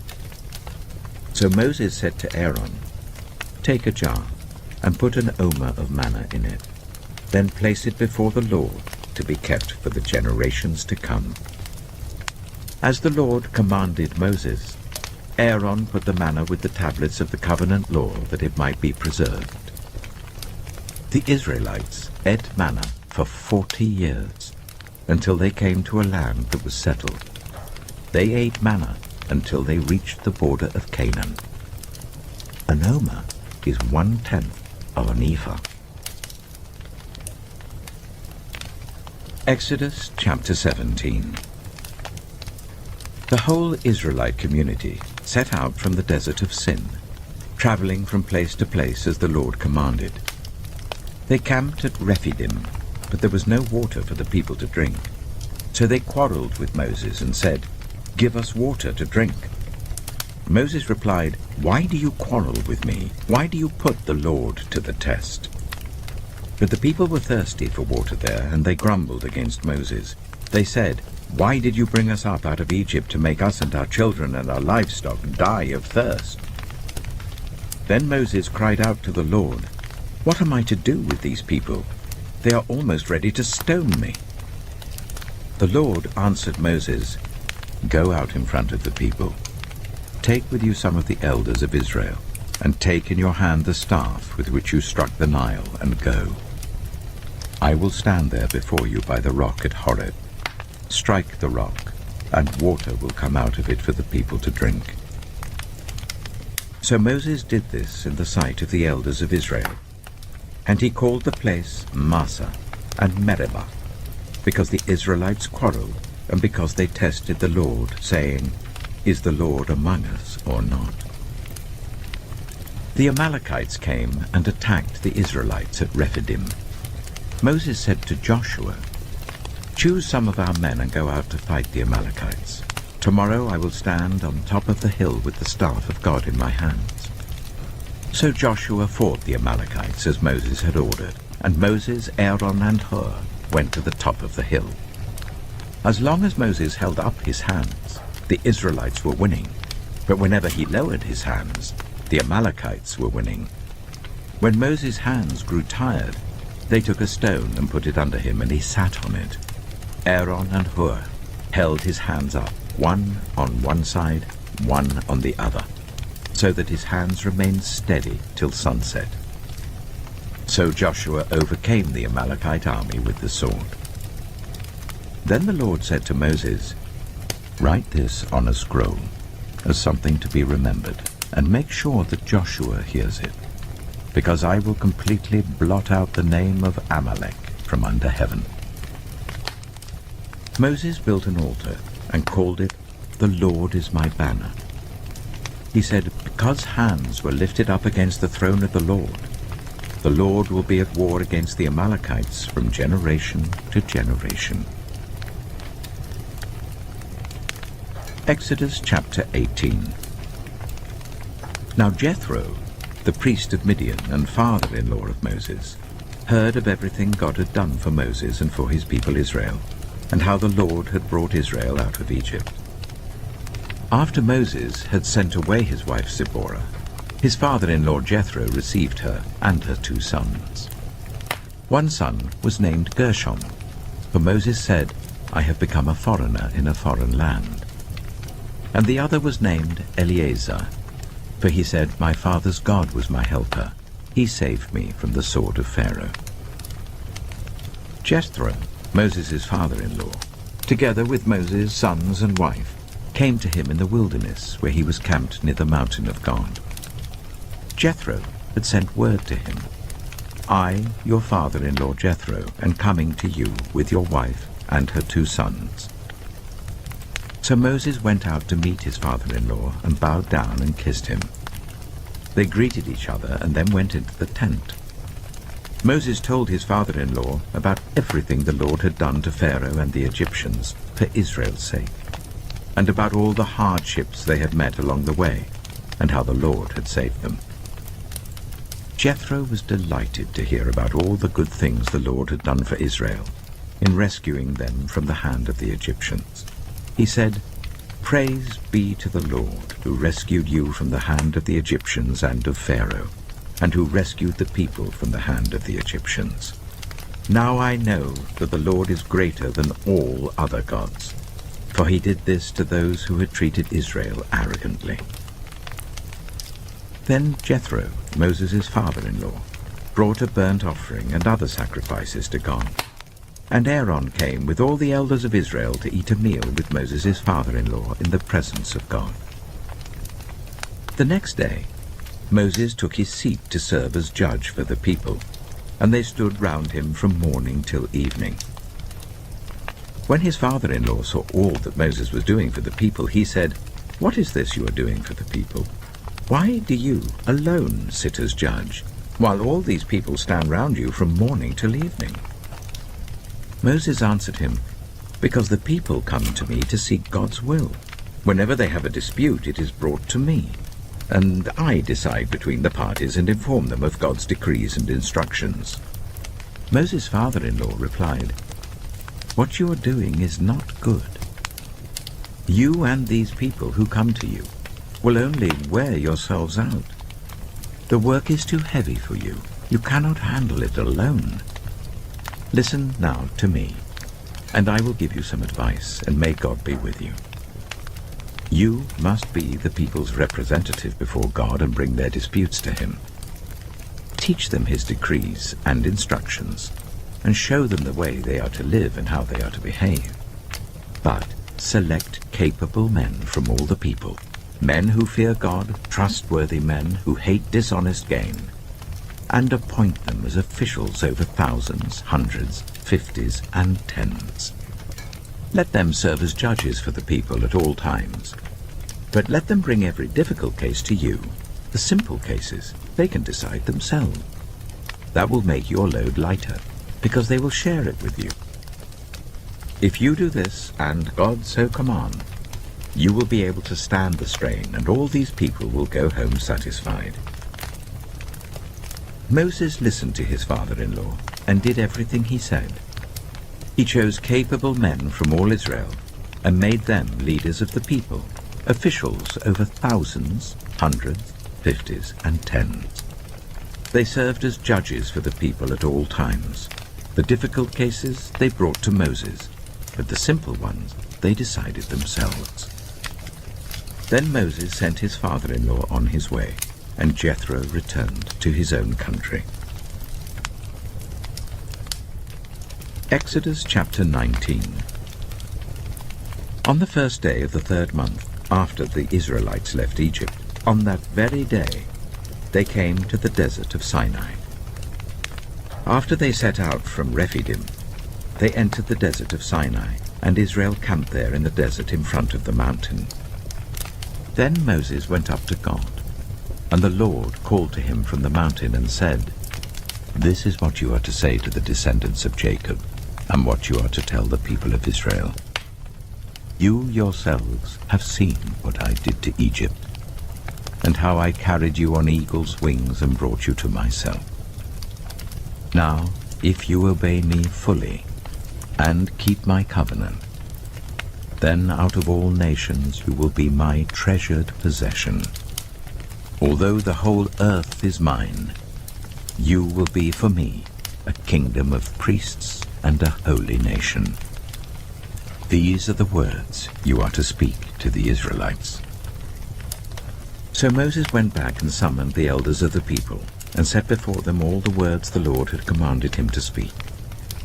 The people all responded together, "We will do everything the Lord has said." So Moses brought their answer back to the Lord.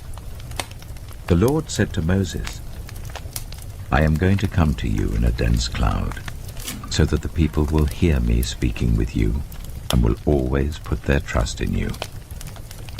Then Moses told the Lord what the people had said, and the Lord said to Moses, "Go to the people and consecrate them today and tomorrow.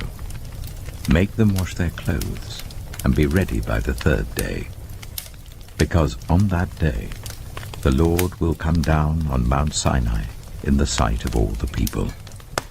Put limits for the people around the mountain and tell them, 'Be careful that you do not approach the mountain or touch the foot of it. Whoever touches the mountain is to be put to death. They are to be stoned or shot with arrows. Not a hand is to be laid on them. No person or animal shall be permitted to live. Only when the ram's horn sounds a long blast may they approach the mountain." After Moses had gone down the mountain to the people, he consecrated them, and they washed their clothes. Then he said to the people, "Prepare yourselves for the third day. Abstain from sexual relations." On the morning of the third day, there was thunder and lightning, with a thick cloud over the mountain, and a very loud trumpet blast. Everyone in the camp trembled. Then Moses led the people out of the camp to meet with God, and they stood at the foot of the mountain.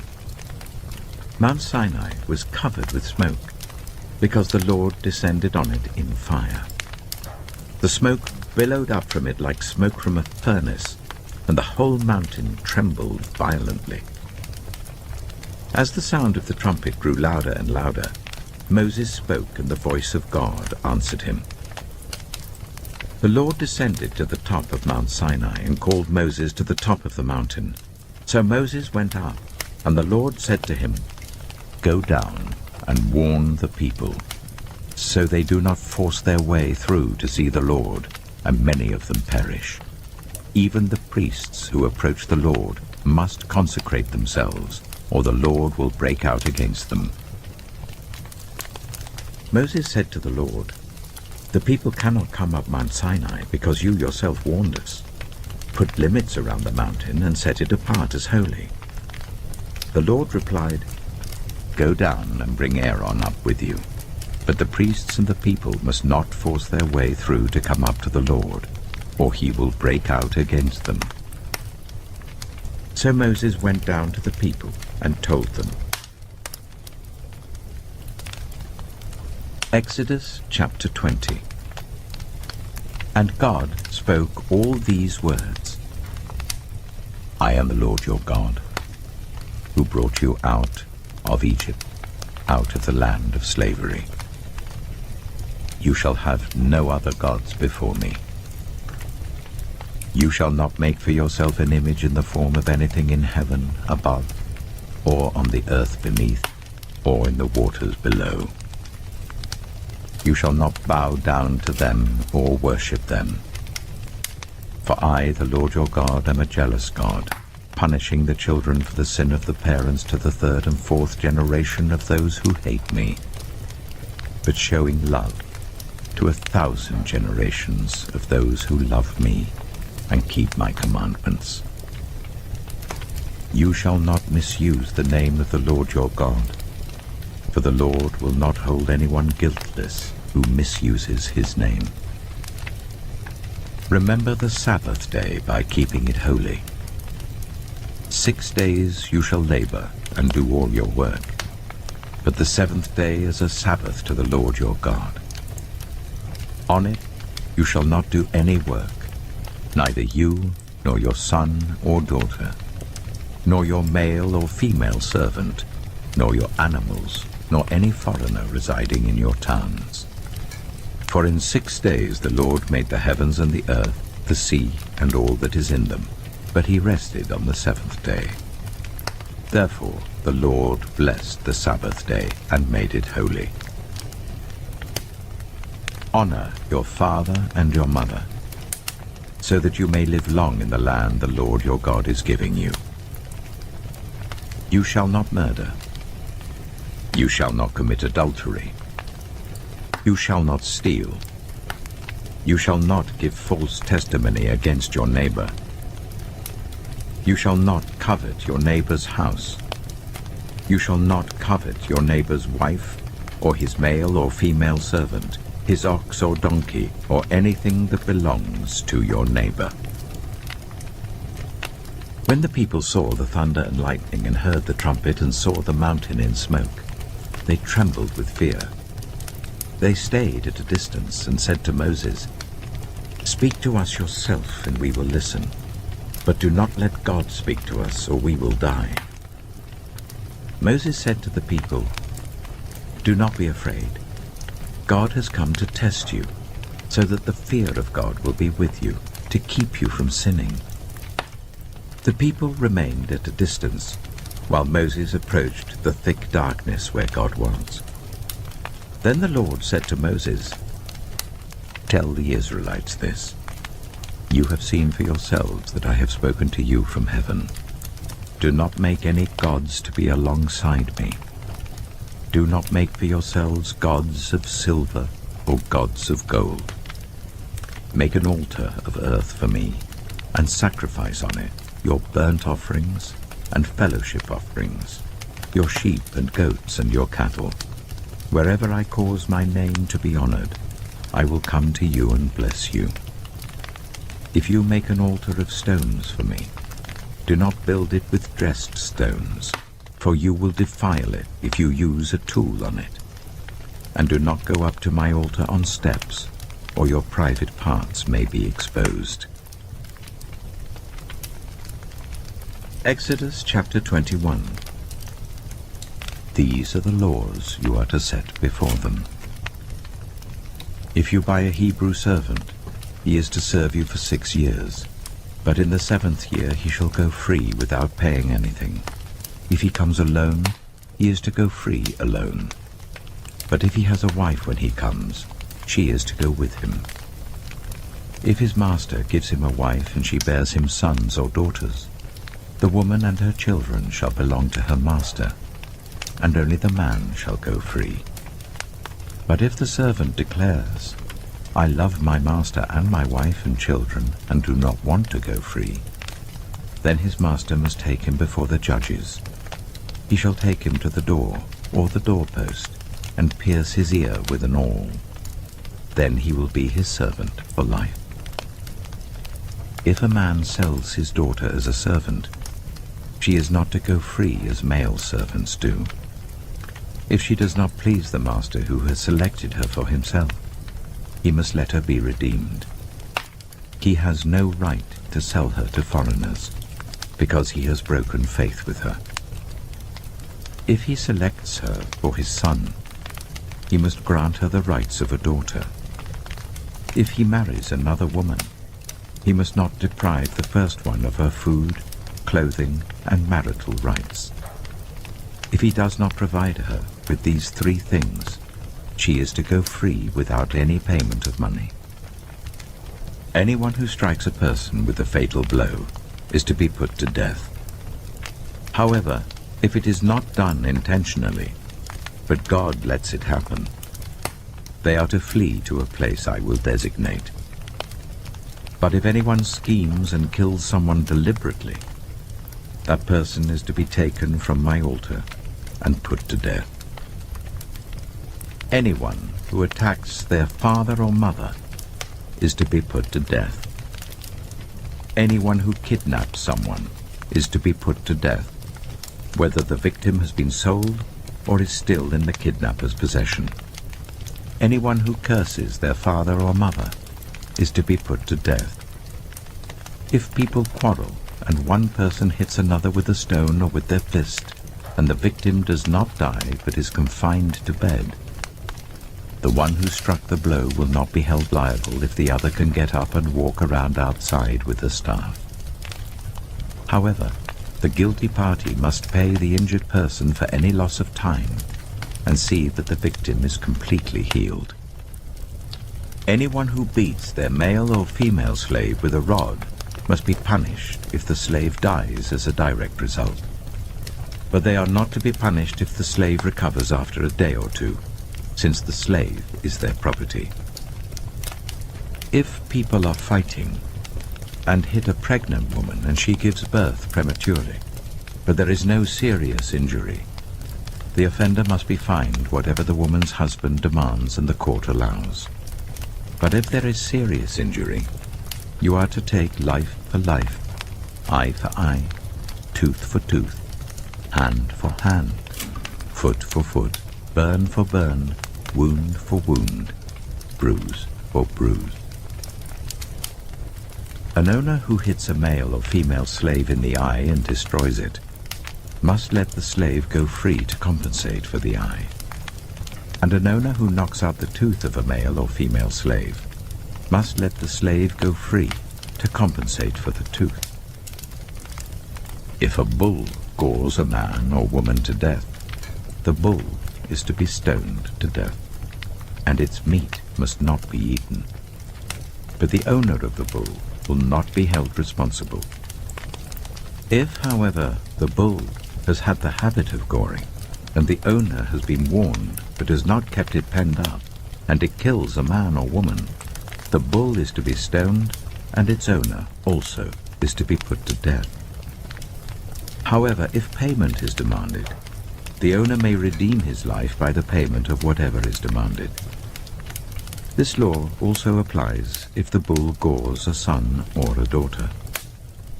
If the bull gores a male or female slave, the owner must pay 30 shekels of silver to the master of the slave, and the bull is to be stoned to death. If anyone uncovers a pit, or digs one and fails to cover it, and an ox or donkey falls into it, the one who opened the pit must pay the owner for the loss and take the dead animal in exchange. If anyone's bull injures someone else's bull and it dies, the two parties are to sell the live one and divide both the money and the dead animal equally. However, if it was known that the bull had the habit of goring, yet the owner did not keep it penned up, the owner must pay animal for animal and take the dead animal in exchange. Exodus chapter 22. Whoever steals an ox or a sheep and slaughters it, or sells it, must pay back 5 head of cattle for the ox and 4 sheep for the sheep. If a thief is caught breaking in at night and is struck a fatal blow, the defender is not guilty of bloodshed. But if it happens after sunrise, the defender is guilty of bloodshed. Anyone who steals must certainly make restitution. But if they have nothing, they must be sold to pay for their theft. If the stolen animal is found alive in their possession, whether ox or donkey or sheep, they must pay back double. If anyone grazes their livestock in a field or vineyard and lets them stray and they graze in someone else's field, the offender must make restitution from the best of their own field or vineyard. If a fire breaks out and spreads into thorn bushes, so that it burns sheaves of corn or standing corn or the whole field, the one who started the fire must make restitution. If anyone gives a neighbor silver or goods for safekeeping, and they are stolen from the neighbor's house, the thief, if caught, must pay back double. But if the thief is not found, the owner of the house must appear before the judges, and they must determine whether the owner of the house has laid hands on the other person's property. In all cases of illegal possession of an ox, a donkey, a sheep, a garment, or any other lost property about which somebody says, "This is mine," both parties are to bring their cases before the judges. The one whom the judges declare guilty must pay back double to the other. If anyone gives a donkey, an ox, a sheep, or any other animal to their neighbor for safekeeping, and it dies, or is injured, or is taken away while no one is looking, the issue between them will be settled by the taking of an oath before the Lord, that the neighbor did not lay hands on the other person's property. The owner is to accept this, and no restitution is required. But if the animal was stolen from the neighbor, restitution must be made to the owner. If it was torn to pieces by a wild animal, the neighbor shall bring in the remains as evidence, and shall not be required to pay for the torn animal. If anyone borrows an animal from their neighbor, and it is injured or dies while the owner is not present, they must make restitution. But if the owner is with the animal, the borrower will not have to pay. If the animal was hired, the money paid for the hire covers the loss. If a man seduces a virgin who is not pledged to be married and sleeps with her, he must pay the bride price, and she shall be his wife. If her father absolutely refuses to give her to him, he must still pay the bride price for virgins. Do not allow a sorceress to live. Anyone who has sexual relations with an animal is to be put to death. Whoever sacrifices to any god other than the Lord must be destroyed. Do not ill-treat or oppress a foreigner, for you were foreigners in Egypt. Do not take advantage of the widow or the fatherless. If you do, and they cry out to me, I will certainly hear their cry. My anger will be aroused, and I will kill you with the sword. Your wives will become widows, and your children fatherless. If you lend money to one of my people among you who is needy, do not treat it like a business deal. Charge no interest. If you take your neighbor's cloak as a pledge, return it by sunset, because that cloak is the only covering your neighbor has. What else can they sleep in? When they cry out to me, I will hear, for I am compassionate. Do not blaspheme God or curse the ruler of your people. Do not hold back offerings from your granaries or your vats. You must give me the firstborn of your sons. Do the same with your cattle and your sheep. Let them stay with their mothers for 7 days, but give them to me on the 8th day. You are to be my holy people. So do not eat the meat of an animal torn by wild beasts. Throw it to the dogs. Exodus chapter 23. Do not spread false reports. Do not help a guilty person by being a malicious witness. Do not follow the crowd in doing wrong. When you give testimony in a lawsuit, do not pervert justice by siding with the crowd, and do not show favoritism to a poor person in a lawsuit. If you come across your enemy's ox or donkey wandering off, be sure to return it. If you see the donkey of someone who hates you, fallen down under its load, do not leave it there. Be sure you help them with it. Do not deny justice to your poor people in their lawsuits. Have nothing to do with a false charge, and do not put an innocent or honest person to death. for I will not acquit the guilty. Do not accept a bribe, for a bribe blinds those who see and twists the words of the innocent. Do not oppress a foreigner.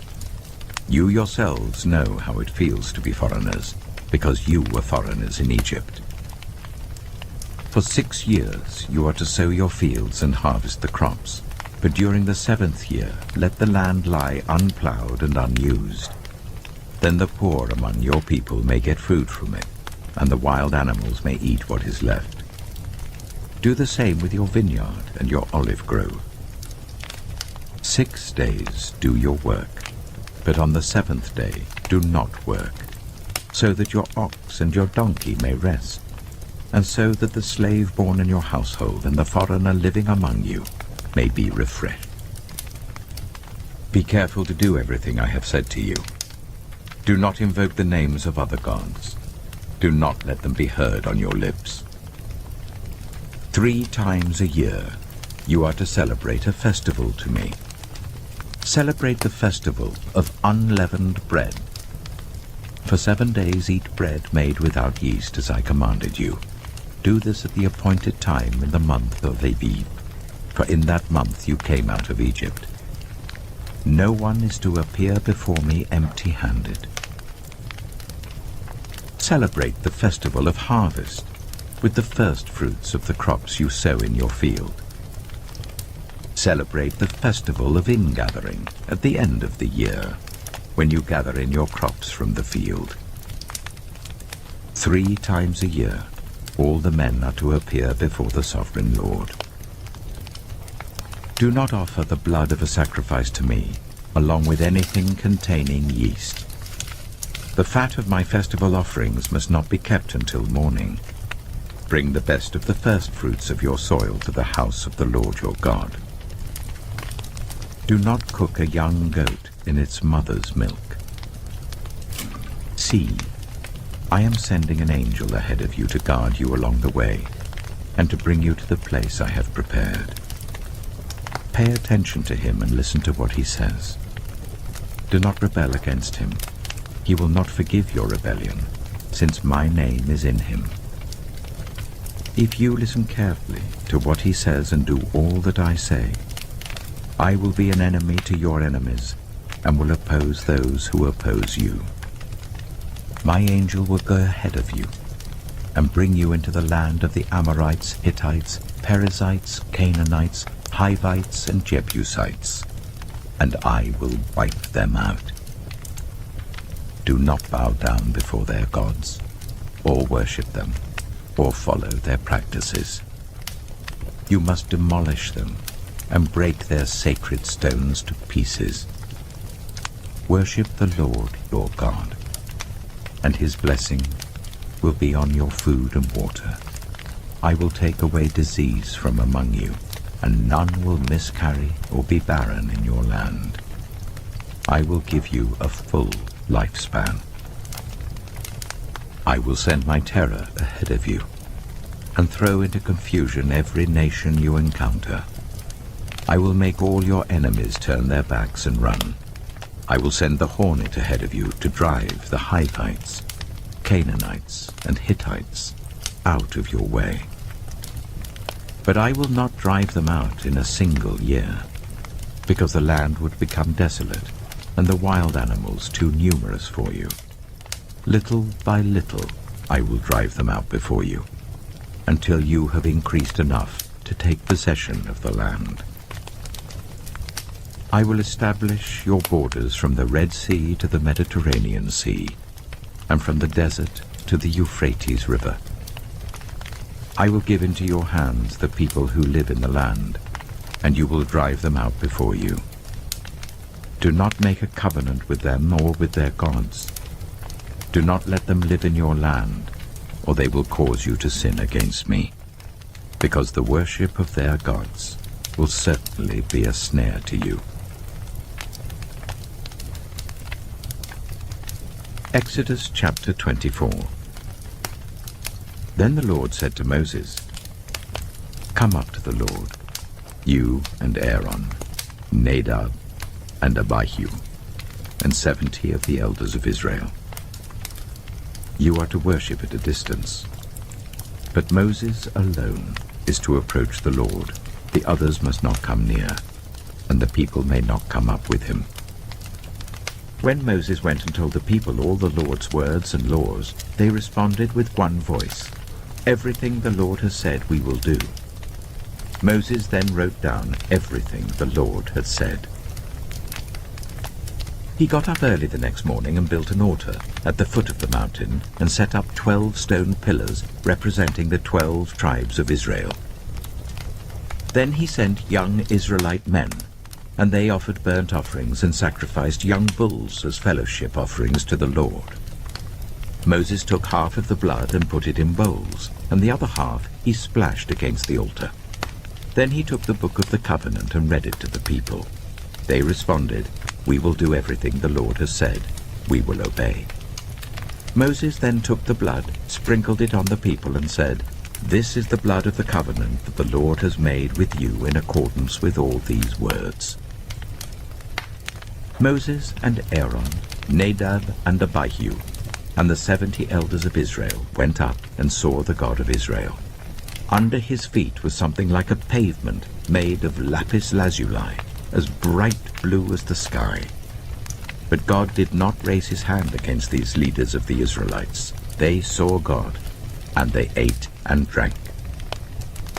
The Lord said to Moses, "Come up to me on the mountain and stay here, and I will give you the tablets of stone with the law and commandments I have written for their instruction."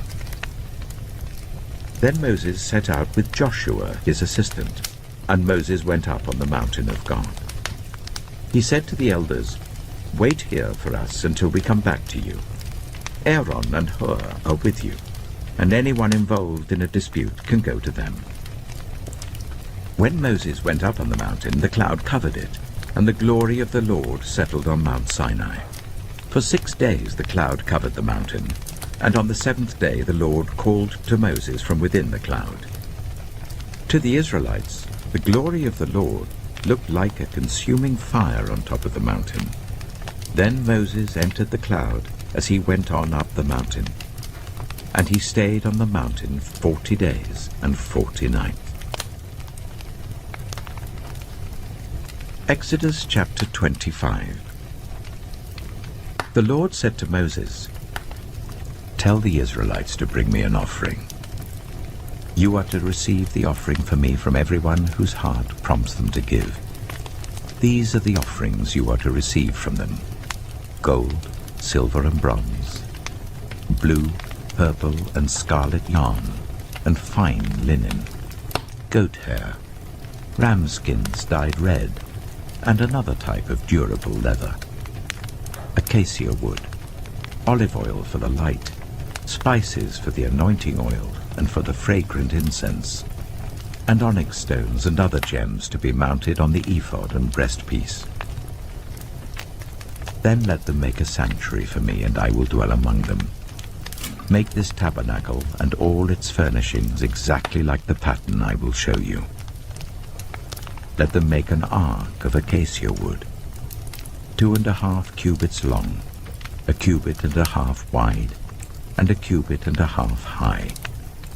Overlay it with pure gold, both inside and out, and make a gold molding around it. Cast 4 gold rings for it, and fasten them to its 4 feet, with 2 rings on one side and 2 rings on the other. Then make poles of acacia wood, and overlay them with gold. Insert the poles into the rings on the sides of the ark to carry it. The poles are to remain in the rings of this ark. They are not to be removed. Then put in the ark the tablets of the covenant law which I will give you.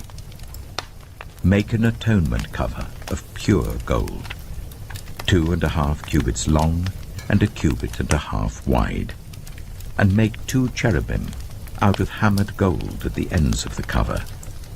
Make 1 cherub on one end and the 2nd cherub on the other. Make the cherubim of one piece with the cover at the 2 ends. The cherubim are to have their wings spread upwards, overshadowing the cover with them. The cherubim are to face each other, looking towards the cover. Place the cover on top of the ark and put in the ark the tablets of the covenant law that I will give you. There, above the cover, between the two cherubim that are over the ark of the covenant law, I will meet with you and give you all my commands for the Israelites. Make a table of acacia wood, 2 cubits long, a cubit wide, and a cubit and a half high. Overlay it with pure gold and make a gold molding around it. Also make around it a rim, a handbreadth wide, and put a gold molding on the rim. Make 4 gold rings for the table and fasten them to the 4 corners where the 4 legs are. The rings are to be close to the rim to hold the poles used in carrying the table. Make the poles of acacia wood, overlay them with gold, and carry the table with them. And make its plates and dishes of pure gold, as well as its pitchers and bowls for the pouring out of offerings. Put the bread of the presence on this table, to be before me at all times. Make a lampstand of pure gold. Hammer out its base and shaft, and make its flower-like cups, buds, and blossoms of one piece with them. 6 branches are to extend from the sides of the lampstand, 3 on one side and 3 on the other. 3 cups, shaped like almond flowers with buds and blossoms, are to be on one branch, 3 on the next branch, and the same for all 6 branches extending from the lampstand. And on the lampstand there are to be 4 cups shaped like almond flowers with buds and blossoms. 1 bud shall be under the first pair of branches extending from the lampstand, a 2nd bud under the 2nd pair, and a 3rd bud under the 3rd pair. 6 branches in all. The buds and branches shall all be of one piece with the lampstand hammered out of pure gold. Then make it 7 lamps and set them up on it so that they light the space in front of it. Its wick trimmers and trays are to be of pure gold. A talent of pure gold is to be used for the lampstand and all these accessories. See that you make them according to the pattern shown you on the mountain. Exodus chapter 26. Make the tabernacle with 10 curtains of finely twisted linen and blue, purple, and scarlet yarn, with cherubim woven into them by a skilled worker. All the curtains are to be the same size, 28 cubits long and 4 cubits wide. Join 5 of the curtains together and do the same with the other 5. Make loops of blue material along the edge of the end curtain in one set and do the same with the end curtain in the other set. Make 50 loops on one curtain and 50 loops on the end curtain of the other set, with the loops opposite each other. Then make 50 gold clasps and use them to fasten the curtains together so that the tabernacle is a unit. Make curtains of goat hair for the tent over the tabernacle, 11 altogether. All 11 curtains are to be the same size, 30 cubits long and 4 cubits wide. Join 5 of the curtains together into one set and the other 6 into another set. Fold the 6th curtain double at the front of the tent. Make 50 loops along the edge of the end curtain in one set and also along the edge of the end curtain in the other set. Then make 50 bronze clasps and put them in the loops to fasten the tent together as a unit. As for the additional length of the tent curtains, the half curtain that is left over is to hang down at the rear of the tabernacle. The tent curtains will be a cubit longer on both sides. What is left will hang over the sides of the tabernacle so as to cover it. Make for the tent a covering of ram skins dyed red, and over that a covering of other durable leather. Make upright frames of acacia wood for the tabernacle. Each frame is to be 10 cubits long and a cubit and a half wide, with 2 projections set parallel to each other. Make all the frames of the tabernacle in this way. Make 20 frames for the south side of the tabernacle, and make 40 silver bases to go under them, 2 bases for each frame, 1 under each projection. For the other side, the north side of the tabernacle, make 20 frames and 40 silver bases, 2 under each frame. Make 6 frames for the far end, that is the west end of the tabernacle, and make 2 frames for the corners at the far end. At these 2 corners, they must be double from the bottom all the way to the top and fitted into a single ring. Both shall be like that. So there will be 8 frames and 16 silver bases, 2 under each frame. Also, make crossbars of acacia wood, 5 for the frames on one side of the tabernacle, 5 for those on the other side, and 5 for the frames on the west at the far end of the tabernacle. The center crossbar is to extend from end to end at the middle of the frames. Overlay the frames with gold and make gold rings to hold the crossbars. Also, overlay the crossbars with gold. Set up the tabernacle according to the plan shown you on the mountain. Make a curtain of blue, purple, and scarlet yarn and finely twisted linen, with cherubim woven into it by a skilled worker. Hang it with gold hooks on 4 posts of acacia wood, overlaid with gold and standing on 4 silver bases. Hang the curtain from the clasps, and place the Ark of the Covenant Law behind the curtain. The curtain will separate the holy place from the most holy place. Put the atonement cover on the Ark of the Covenant Law in the most holy place. Place the table outside the curtain on the north side of the tabernacle, and put the lampstand opposite it on the south side. For the entrance to the tent, make a curtain of blue, purple, and scarlet yarn, and finely twisted linen, the work of an embroiderer. Make gold hooks for this curtain, and 5 posts of acacia wood overlaid with gold, and cast 5 bronze bases for them. Exodus chapter 27. Build an altar of acacia wood, 3 cubits high. It is to be square, 5 cubits long and 5 cubits wide. Make a horn at each of the 4 corners, so that the horns and the altar are of one piece, and overlay the altar with bronze. Make all its utensils of bronze, its pots to remove the ashes, and its shovels, sprinkling bowls, meat forks, and fire pans.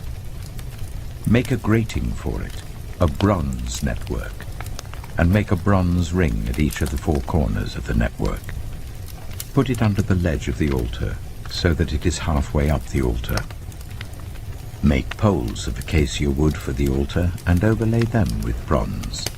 The poles are to be inserted into the rings, so they will be on 2 sides of the altar when it is carried. Make the altar hollow out of boards.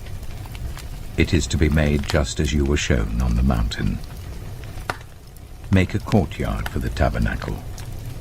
The south side shall be 100 cubits long, and is to have curtains of finely twisted linen, with 20 posts and 20 bronze bases, with silver hooks and bands on the posts.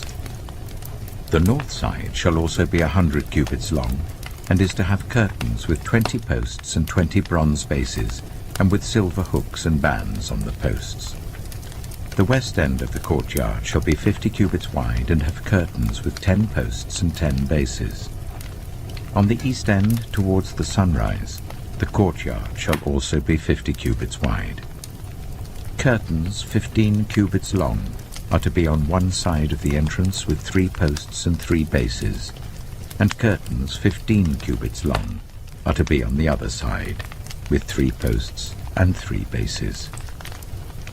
For the entrance to the courtyard, provide a curtain 20 cubits long of blue, purple, and scarlet yarn, and finely twisted linen, the work of an embroiderer, with 4 posts and 4 bases.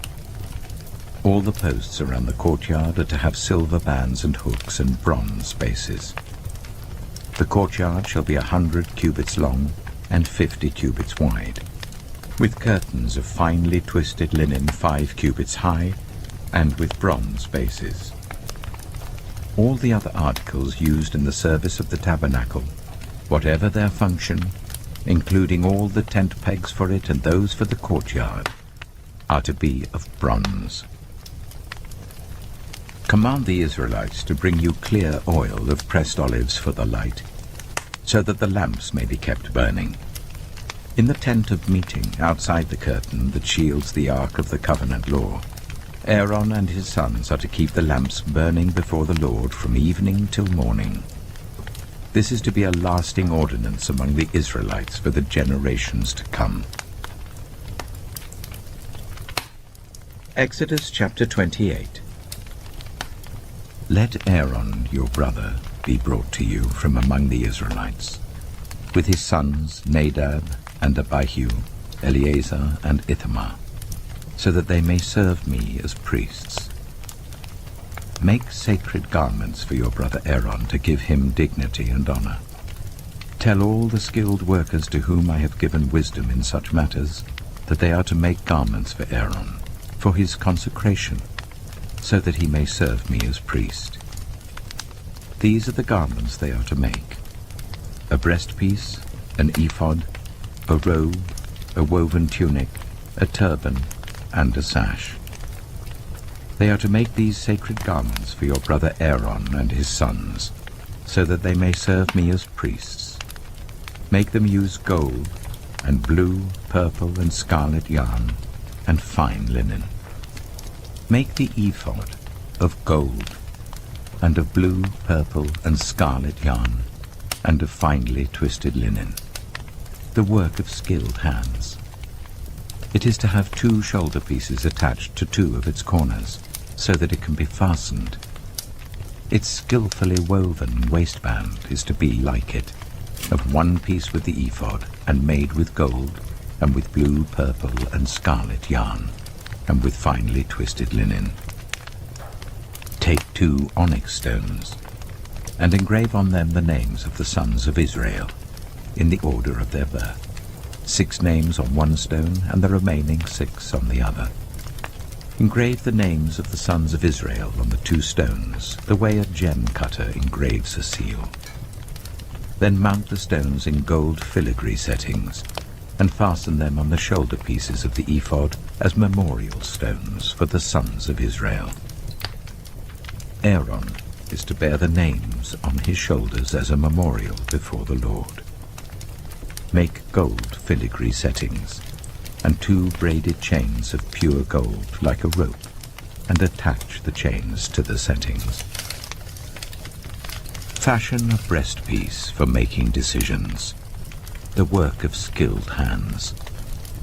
Make it like the ephod, of gold and of blue, purple, and scarlet yarn, and of finely twisted linen. It is to be square, a span long and a span wide, and folded double. Then mount 4 rows of precious stones on it. The first row shall be carnelian, chrysolite, and beryl. The second row shall be turquoise, lapis lazuli, and emerald. The third row shall be jacinth, agate, and amethyst. The fourth row shall be topaz, onyx, and jasper. Mount them in gold filigree settings. There are to be 12 stones, 1 for each of the names of the sons of Israel, each engraved like a seal with the name of 1 of the 12 tribes. For the breastpiece, make braided chains of pure gold like a rope. Make 2 gold rings for it and fasten them to 2 corners of the breastpiece. Fasten the 2 gold chains to the rings at the corners of the breastpiece, and the other ends of the chains to the 2 settings, attaching them to the shoulder pieces of the ephod at the front. Make 2 gold rings, and attach them to the other 2 corners of the breastpiece on the inside edge next to the ephod. Make 2 more gold rings, and attach them to the bottom of the shoulder pieces on the front of the ephod, close to the seam just above the waistband of the ephod. The rings of the breastpiece are to be tied to the rings of the ephod with blue cord, connecting it to the waistband, so that the breastpiece will not swing out from the ephod. Whenever Aaron enters the holy place, he will bear the names of the sons of Israel over his heart on the breastpiece of decision, as a continuing memorial before the Lord. Also put the Urim and the Thummim in the breastpiece, so they may be over Aaron's heart whenever he enters the presence of the Lord. Thus Aaron will always bear the means of making decisions for the Israelites over his heart before the Lord. Make the robe of the ephod entirely out of blue cloth, with an opening for the head in its center. There shall be a woven edge like a collar around this opening, so that it will not tear. Make pomegranates of blue, purple, and scarlet yarn around the hem of the robe, with gold bells between them. The gold bells and the pomegranates are to alternate round the hem of the robe. Aaron must wear it when he ministers. The sound of the bells will be heard when he enters the holy place before the Lord and when he comes out, so that he will not die. Make a plate of pure gold, and engrave on it as on a seal, holy to the Lord. Fasten a blue cord to it, to attach it to the turban. It is to be on the front of the turban. It will be on Aaron's forehead, and he will bear the guilt involved in the sacred gifts the Israelites consecrate, whatever their gifts may be. It will be on Aaron's forehead continually, so that they will be acceptable to the Lord. Weave the tunic of fine linen, and make the turban of fine linen. The sash is to be the work of an embroiderer. Make tunics, sashes, and caps for Aaron's sons, to give them dignity and honor. After you put these clothes on your brother Aaron and his sons, anoint and ordain them. Consecrate them, so they may serve me as priests. Make linen undergarments as a covering for the body, reaching from the waist to the thigh. Aaron and his sons must wear them whenever they enter the tent of meeting or approach the altar to minister in the holy place, so that they will not incur guilt and die. This is to be a lasting ordinance for Aaron and his descendants. Exodus chapter 29.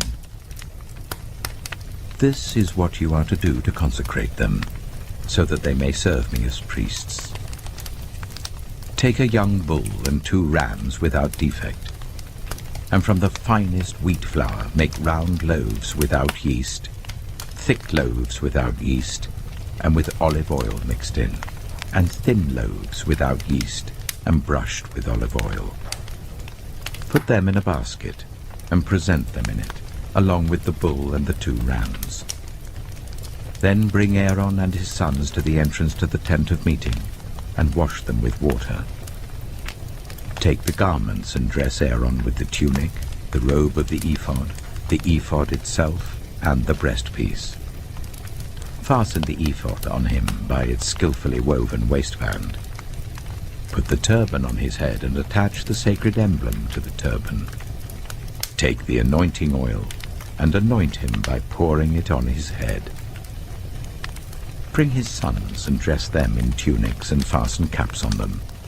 Then tie sashes on Aaron and his sons. The priesthood is theirs by a lasting ordinance. Then you shall ordain Aaron and his sons. Bring the bull to the front of the tent of meeting, and Aaron and his sons shall lay their hands on its head. Slaughter it in the Lord's presence at the entrance to the tent of meeting. Take some of the bull's blood and put it on the horns of the altar with your finger, and pour out the rest of it at the base of the altar. Then take all the fat of the internal organs, the covering of the liver and both kidneys with the fat on them, and burn them on the altar. but burn the bull's flesh and its hide and its intestines outside the camp. It is a sin offering. Take one of the rams, and Aaron and his sons shall lay their hands on its head. Slaughter it, and take the blood and splash it against the sides of the altar. Cut the ram into pieces, and wash the internal organs and the legs, putting them with the head and the other pieces. Then burn the entire ram on the altar. It is a burnt offering to the Lord, a pleasing aroma, a food offering presented to the Lord. Take the other ram, and Aaron and his sons shall lay their hands on its head. Slaughter it, take some of its blood, and put it on the lobes of the right ears of Aaron and his sons, on the thumbs of their right hands, and on the big toes of their right feet. Then splash blood against the sides of the altar. And take some of the blood on the altar and some of the anointing oil, and sprinkle it on Aaron and his garments, and on his sons and their garments. Then he and his sons and their garments will be consecrated.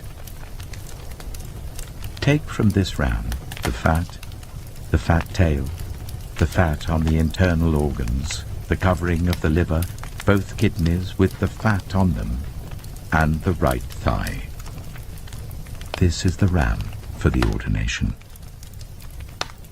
From the basket of bread made without yeast, which is before the Lord, take 1 round loaf, 1 thick loaf with olive oil mixed in, and 1 thin loaf.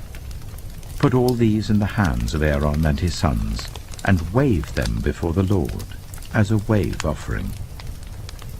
Then take them from their hands, and burn them on the altar along with the burnt offering, for a pleasing aroma to the Lord, a food offering presented to the Lord. After you take the breast of the ram for Aaron's ordination, wave it before the Lord as a wave offering, and it will be your share. Consecrate those parts of the ordination ram that belong to Aaron and his sons, the breast that was waved and the thigh that was presented. This is always to be the regular share from the Israelites for Aaron and his sons. It is the contribution the Israelites are to make to the Lord from their fellowship offerings. Aaron's sacred garments will belong to his descendants, so that they can be anointed and ordained in them.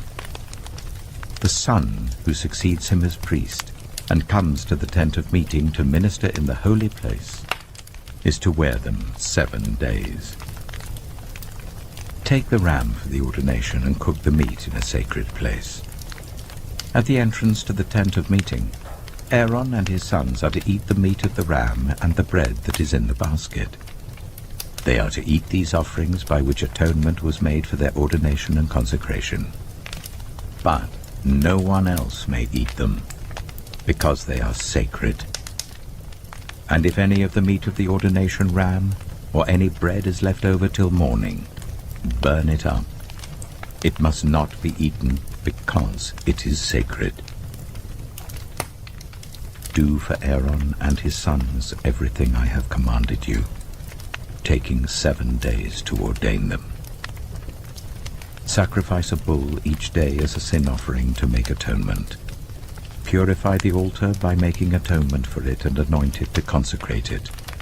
For 7 days make atonement for the altar and consecrate it.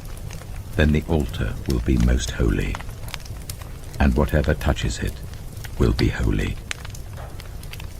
This is what you are to offer on the altar regularly, each day. 2 lambs, a year old. Offer one in the morning and the other at twilight. With the first lamb, offer 1/10 of an ephah of the finest flour, mixed with 1/4 of a hin of oil from pressed olives, and 1/4 of a hin of wine as a drink offering. Sacrifice the other lamb at twilight with the same grain offering and its drink offering as in the morning, a pleasing aroma, a food offering presented to the Lord. For the generations to come, this burnt offering is to be made regularly at the entrance to the tent of meeting before the Lord. There I will meet you and speak to you. There also I will meet with the Israelites, and the place will be consecrated by my glory. So I will consecrate the tent of meeting and the altar, and will consecrate Aaron and his sons to serve me as priests. Then I will dwell among the Israelites and be their God. They will know that I am the Lord their God, who brought them out of Egypt, so that I might dwell among them. I am the Lord their God. Exodus chapter 30. Make an altar of acacia wood for burning incense. It is to be square, a cubit long and a cubit wide and 2 cubits high, its horns of one piece with it. Overlay the top and all the sides and the horns with pure gold, and make a gold molding around it. Make 2 gold rings for the altar below the molding, 2 on each of the opposite sides to hold the poles used to carry it. Make the poles of acacia wood and overlay them with gold.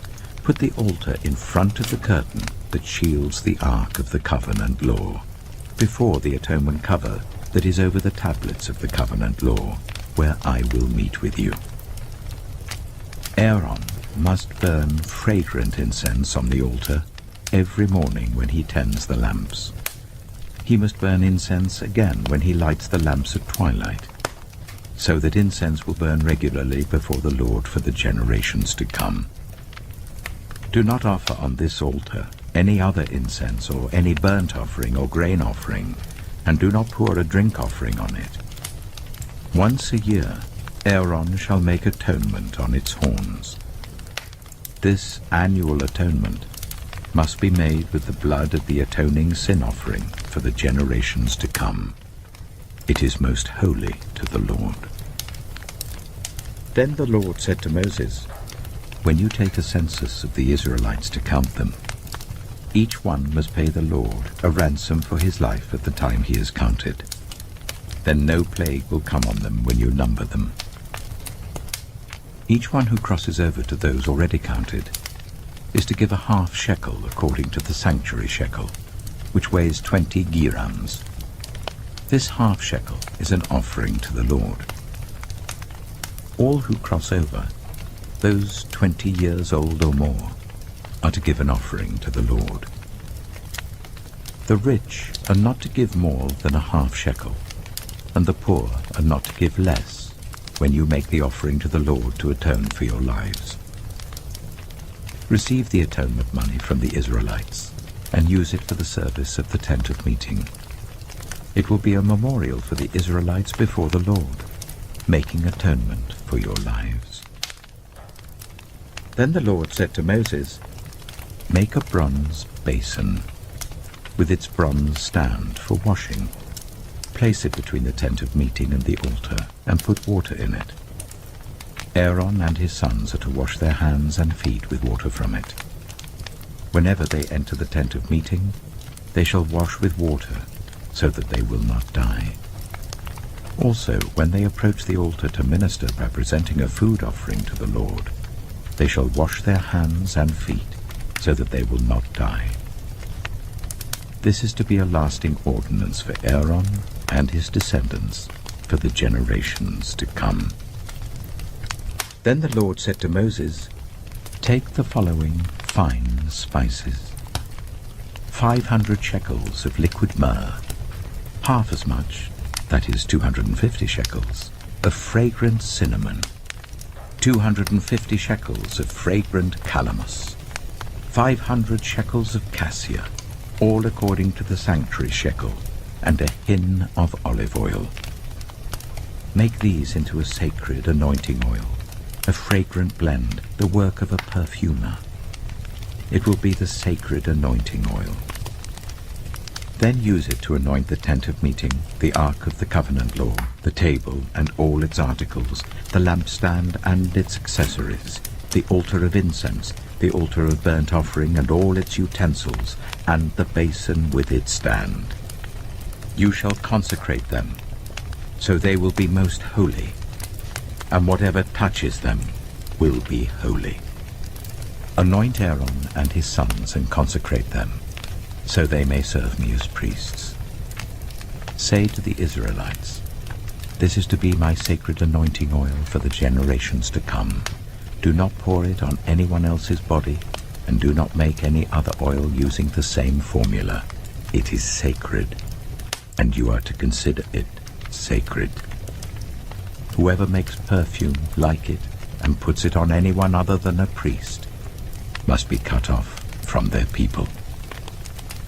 Then the Lord said to Moses, take fragrant spices, gum resin, onycha, and galbanum, and pure frankincense, all in equal amounts, and make a fragrant blend of incense, the work of a perfumer. It is to be salted and pure and sacred. Grind some of it to powder and place it in front of the Ark of the Covenant law in the tent of meeting, where I will meet with you. It shall be most holy to you. Do not make any incense with this formula for yourselves. Consider it holy to the Lord. Whoever makes incense like it, to enjoy its fragrance, must be cut off from their people.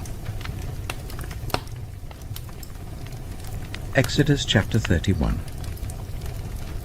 Then the Lord said to Moses, see, I have chosen Bezalel, son of Uri, the son of Hur of the tribe of Judah, and I have filled him with the Spirit of God, with wisdom, with understanding, with knowledge, and with all kinds of skills, to make artistic designs for work in gold, silver, and bronze, to cut and set stones, to work in wood, and to engage in all kinds of crafts. Moreover, I have appointed Aholiab, son of Ahisamach, of the tribe of Dan, to help him. Also, I have given ability to all the skilled workers to make everything I have commanded you: the tent of meeting, the ark of the covenant law with the atonement cover on it, and all the other furnishings of the tent, the table and its articles, the pure gold lampstand and all its accessories, the altar of incense, the altar of burnt offering and all its utensils, the basin with its stand, and also the woven garments, both the sacred garments for Aaron the priest and the garments for his sons when they serve as priests, and the anointing oil and fragrant incense for the holy place. They are to make them just as I commanded you.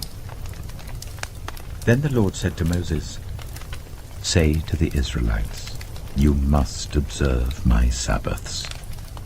This will be a sign between me and you for the generations to come, so that you may know that I am the Lord, who makes you holy. Observe the Sabbath, because it is holy to you. Anyone who desecrates it is to be put to death. Those who do any work on that day must be cut off from their people. For 6 days work is to be done, but the 7th day is a day of Sabbath rest, holy to the Lord. Whoever does any work on the Sabbath day is to be put to death. The Israelites are to observe the Sabbath, celebrating it for the generations to come as a lasting covenant. It will be a sign between me and the Israelites forever. For in 6 days the Lord made the heavens and the earth, and on the 7th day he rested and was refreshed. When the Lord finished speaking to Moses on Mount Sinai, he gave him the 2 tablets of the covenant law, the tablets of stone inscribed by the finger of God. Exodus chapter 32. When the people saw that Moses was so long in coming down from the mountain, they gathered round Aaron and said, come, make us gods who will go before us. As for this fellow Moses who brought us up out of Egypt, we don't know what has happened to him. Aaron answered them, take off the gold earrings that your wives, your sons, and your daughters are wearing, and bring them to me. So all the people took off their earrings and brought them to Aaron. He took what they handed him and made it into an idol cast in the shape of a calf, fashioning it with a tool. Then they said, These are your gods, Israel, who brought you up out of Egypt. When Aaron saw this, he built an altar in front of the calf and announced, "Tomorrow there will be a festival to the Lord." So the next day the people rose early and sacrificed burnt offerings and presented fellowship offerings. Afterwards they sat down to eat and drink and got up to indulge in revelry. Then the Lord said to Moses, "Go down, because your people, whom you brought up out of Egypt, have become corrupt. They have been quick to turn away from what I commanded them and have made themselves an idol cast in the shape of a calf. They have bowed down to it and sacrificed to it and have said, 'These are your gods, Israel, who brought you up out of Egypt.'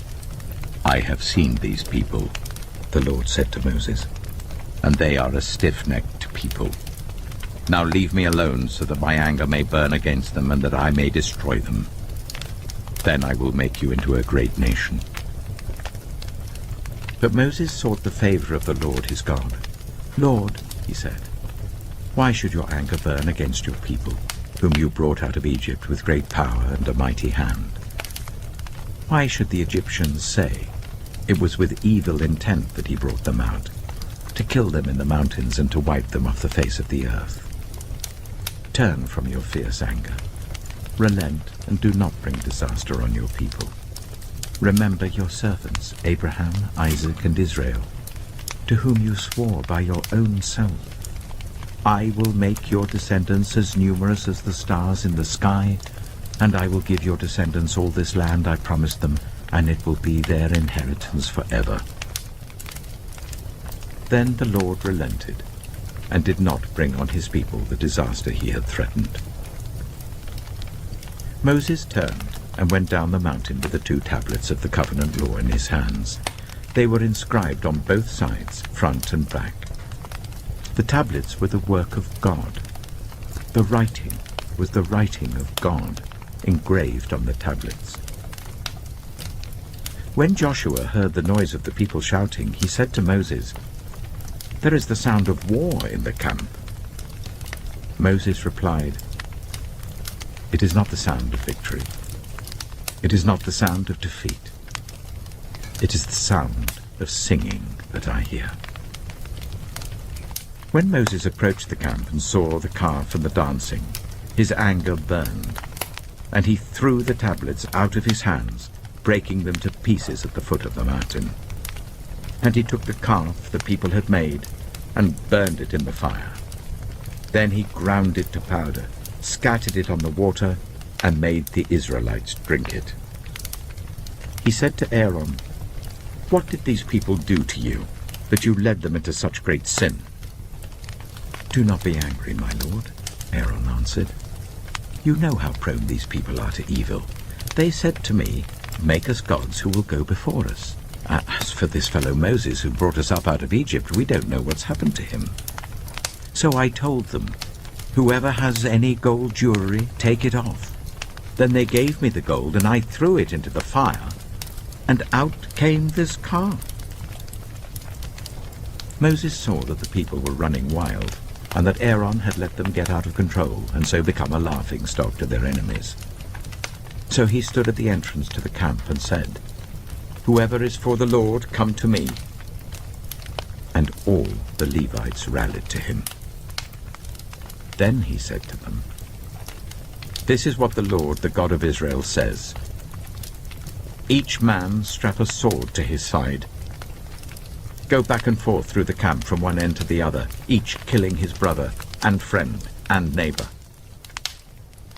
The Levites did as Moses commanded, and that day about 3,000 of the people died. Then Moses said, "You have been set apart to the Lord today, for you are against your own sons and brothers, and he has blessed you this day." The next day Moses said to the people, "You have committed a great sin, but now I will go up to the Lord. Perhaps I can make atonement for your sin."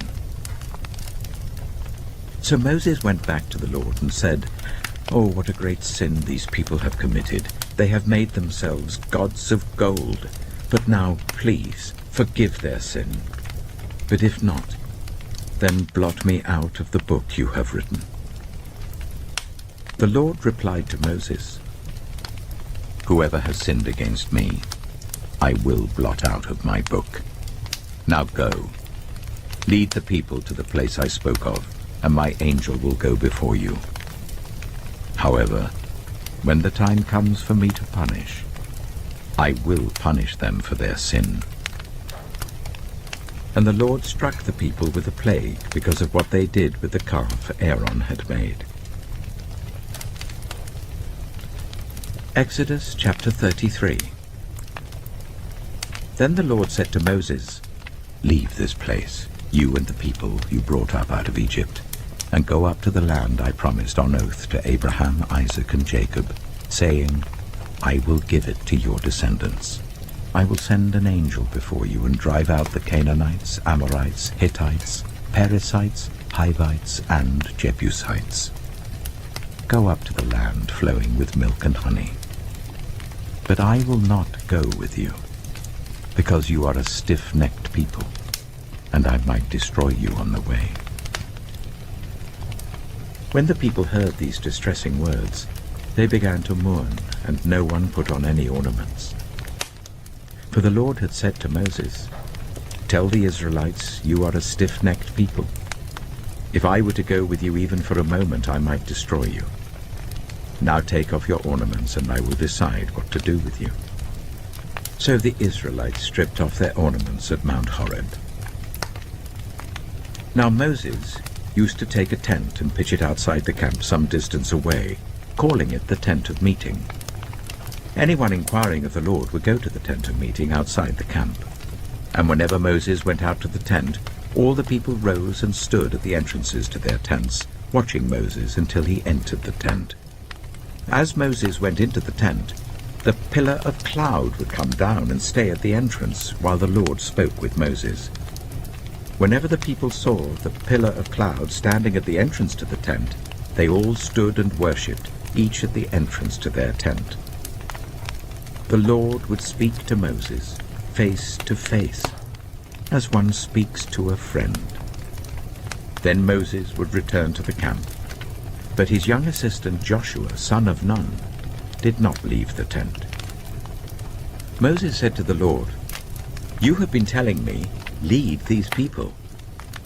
But you have not let me know whom you will send with me. You have said, 'I know you by name, and you have found favor with me.' If you are pleased with me, teach me your ways, so I may know you and continue to find favor with you. Remember that this nation is your people." The Lord replied, "My presence will go with you, and I will give you rest." Then Moses said to him, "If your presence does not go with us, do not send us up from here. How will anyone know that you are pleased with me and with your people unless you go with us? What else will distinguish me and your people from all the other people on the face of the earth?" And the Lord said to Moses, "I will do the very thing you have asked, because I am pleased with you, and I know you by name." Then Moses said, "Now show me your glory." And the Lord said, "I will cause all my goodness to pass in front of you, and I will proclaim my name, the Lord, in your presence. I will have mercy on whom I will have mercy, and I will have compassion on whom I will have compassion. But," he said, "you cannot see my face, for no one may see me and live." Then the Lord said, "There is a place near me where you may stand on a rock. When my glory passes by, I will put you in a cleft in the rock and cover you with my hand until I have passed by. Then I will remove my hand, and you will see my back, but my face must not be seen." Exodus chapter 34. The Lord said to Moses, "Chisel out 2 stone tablets like the first ones, and I will write on them the words that were on the first tablets which you broke. Be ready in the morning, and then come up on Mount Sinai. Present yourself to me there on the top of the mountain. No one is to come with you or be seen anywhere on the mountain. Not even the flocks and herds may graze in front of the mountain. So Moses chiseled out 2 stone tablets like the first ones, and went up Mount Sinai early in the morning as the Lord had commanded him, and he carried the 2 stone tablets in his hands. Then the Lord came down in the cloud and stood there with him, and proclaimed his name, the Lord. And he passed in front of Moses, proclaiming, the Lord, the compassionate and gracious God, slow to anger, abounding in love and faithfulness, maintaining love to thousands, and forgiving wickedness, rebellion, and sin. Yet he does not leave the guilty unpunished. He punishes the children and their children for the sin of the parents to the 3rd and 4th generation. Moses bowed to the ground at once and worshipped. Lord, he said, if I have found favor in your eyes, then let the Lord go with us. Although this is a stiff-necked people, forgive our wickedness and our sin, and take us as your inheritance. Then the Lord said, I am making a covenant with you. Before all your people, I will do wonders never before done in any nation in all the world. The people you live among will see how awesome is the work that I, the Lord, will do for you. Obey what I command you today. I will drive out before you the Amorites, Canaanites, Hittites, Perizzites, Hivites, and Jebusites. Be careful not to make a treaty with those who live in the land where you are going, or they will be a snare among you. Break down their altars, smash their sacred stones, and cut down their Asherah poles. Do not worship any other god, for the Lord, whose name is jealous, is a jealous God. Be careful not to make a treaty with those who live in the land, for when they prostitute themselves to their gods and sacrifice to them, they will invite you, and you will eat their sacrifices. And when you choose some of their daughters as wives for your sons, and those daughters prostitute themselves to their gods, they will lead your sons to do the same. Do not make any idols. Celebrate the festival of unleavened bread. For 7 days eat bread made without yeast as I commanded you. Do this at the appointed time in the month of Aviv, for in that month you came out of Egypt. The first offspring of every womb belongs to me, including all the firstborn males of your livestock, whether from herd or flock. Redeem the firstborn donkey with a lamb, but if you do not redeem it, break its neck. Redeem all your firstborn sons. No one is to appear before me empty-handed. 6 days you shall labor, but on the 7th day you shall rest. Even during the plowing season and harvest, you must rest. Celebrate the festival of weeks with the first fruits of the wheat harvest, and the festival of ingathering at the turn of the year. 3 times a year, all your men are to appear before the sovereign Lord, the God of Israel. I will drive out nations before you and enlarge your territory, and no one will covet your land when you go up 3 times each year to appear before the Lord your God. Do not offer the blood of a sacrifice to me along with anything containing yeast, and do not let any of the sacrifice from the Passover festival remain until morning. Bring the best of the first fruits of your soil to the house of the Lord your God.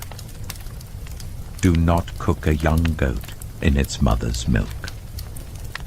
Then the Lord said to Moses, Write down these words, for in accordance with these words I have made a covenant with you and with Israel. Moses was there with the Lord 40 days and 40 nights, without eating bread or drinking water.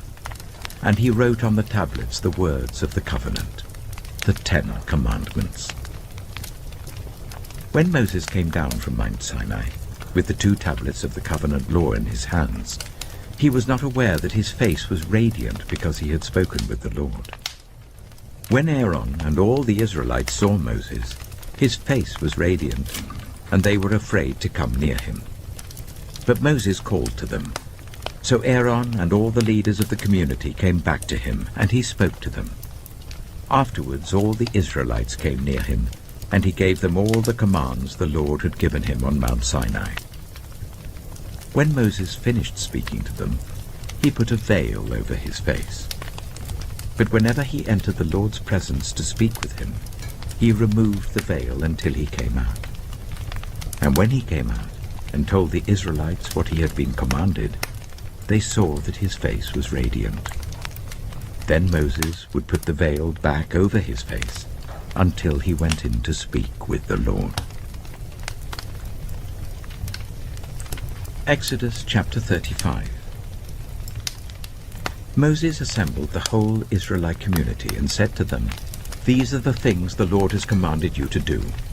For 6 days work is to be done, but the 7th day shall be your holy day, a day of Sabbath rest to the Lord.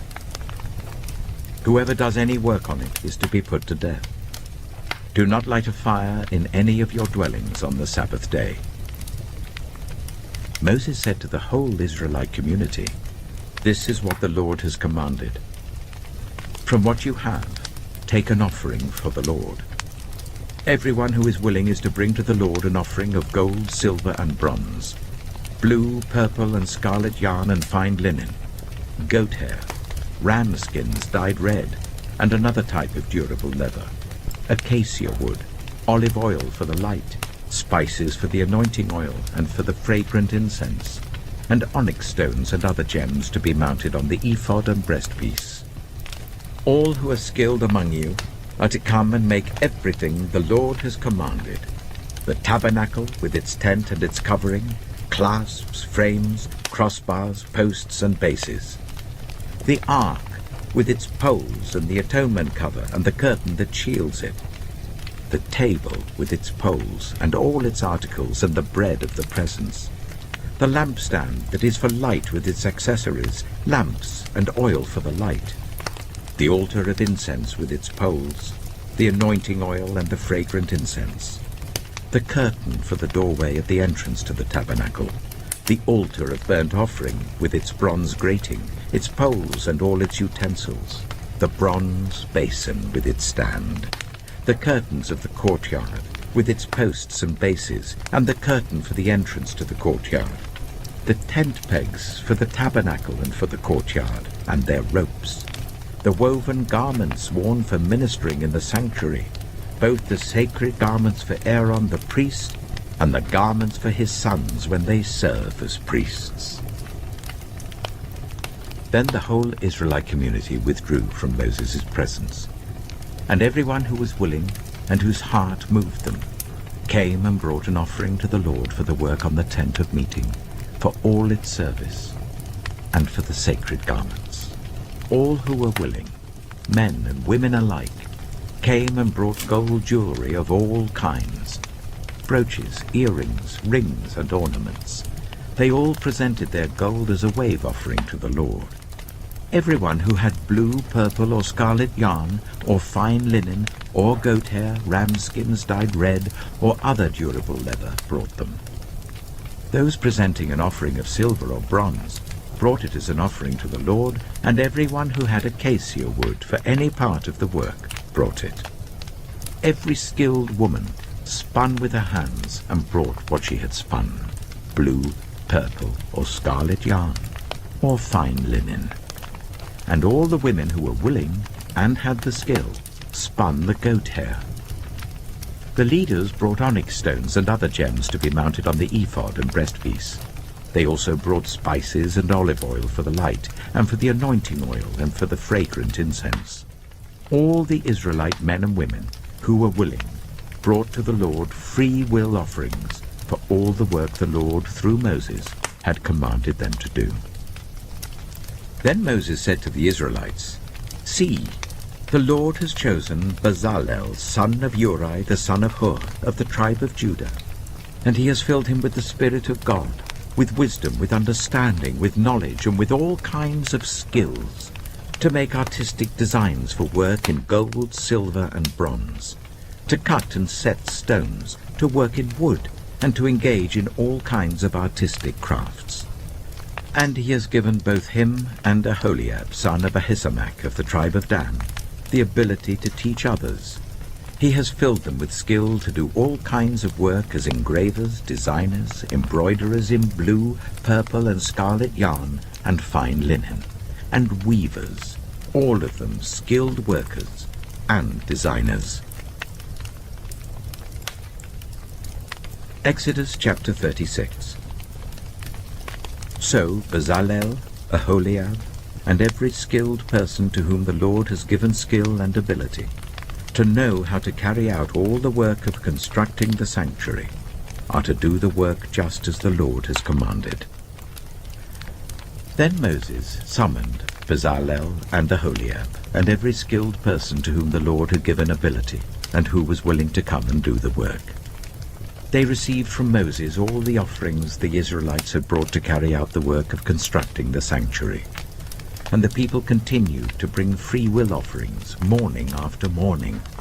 So all the skilled workers who were doing all the work on the sanctuary left what they were doing and said to Moses, "The people are bringing more than enough for doing the work the Lord commanded to be done."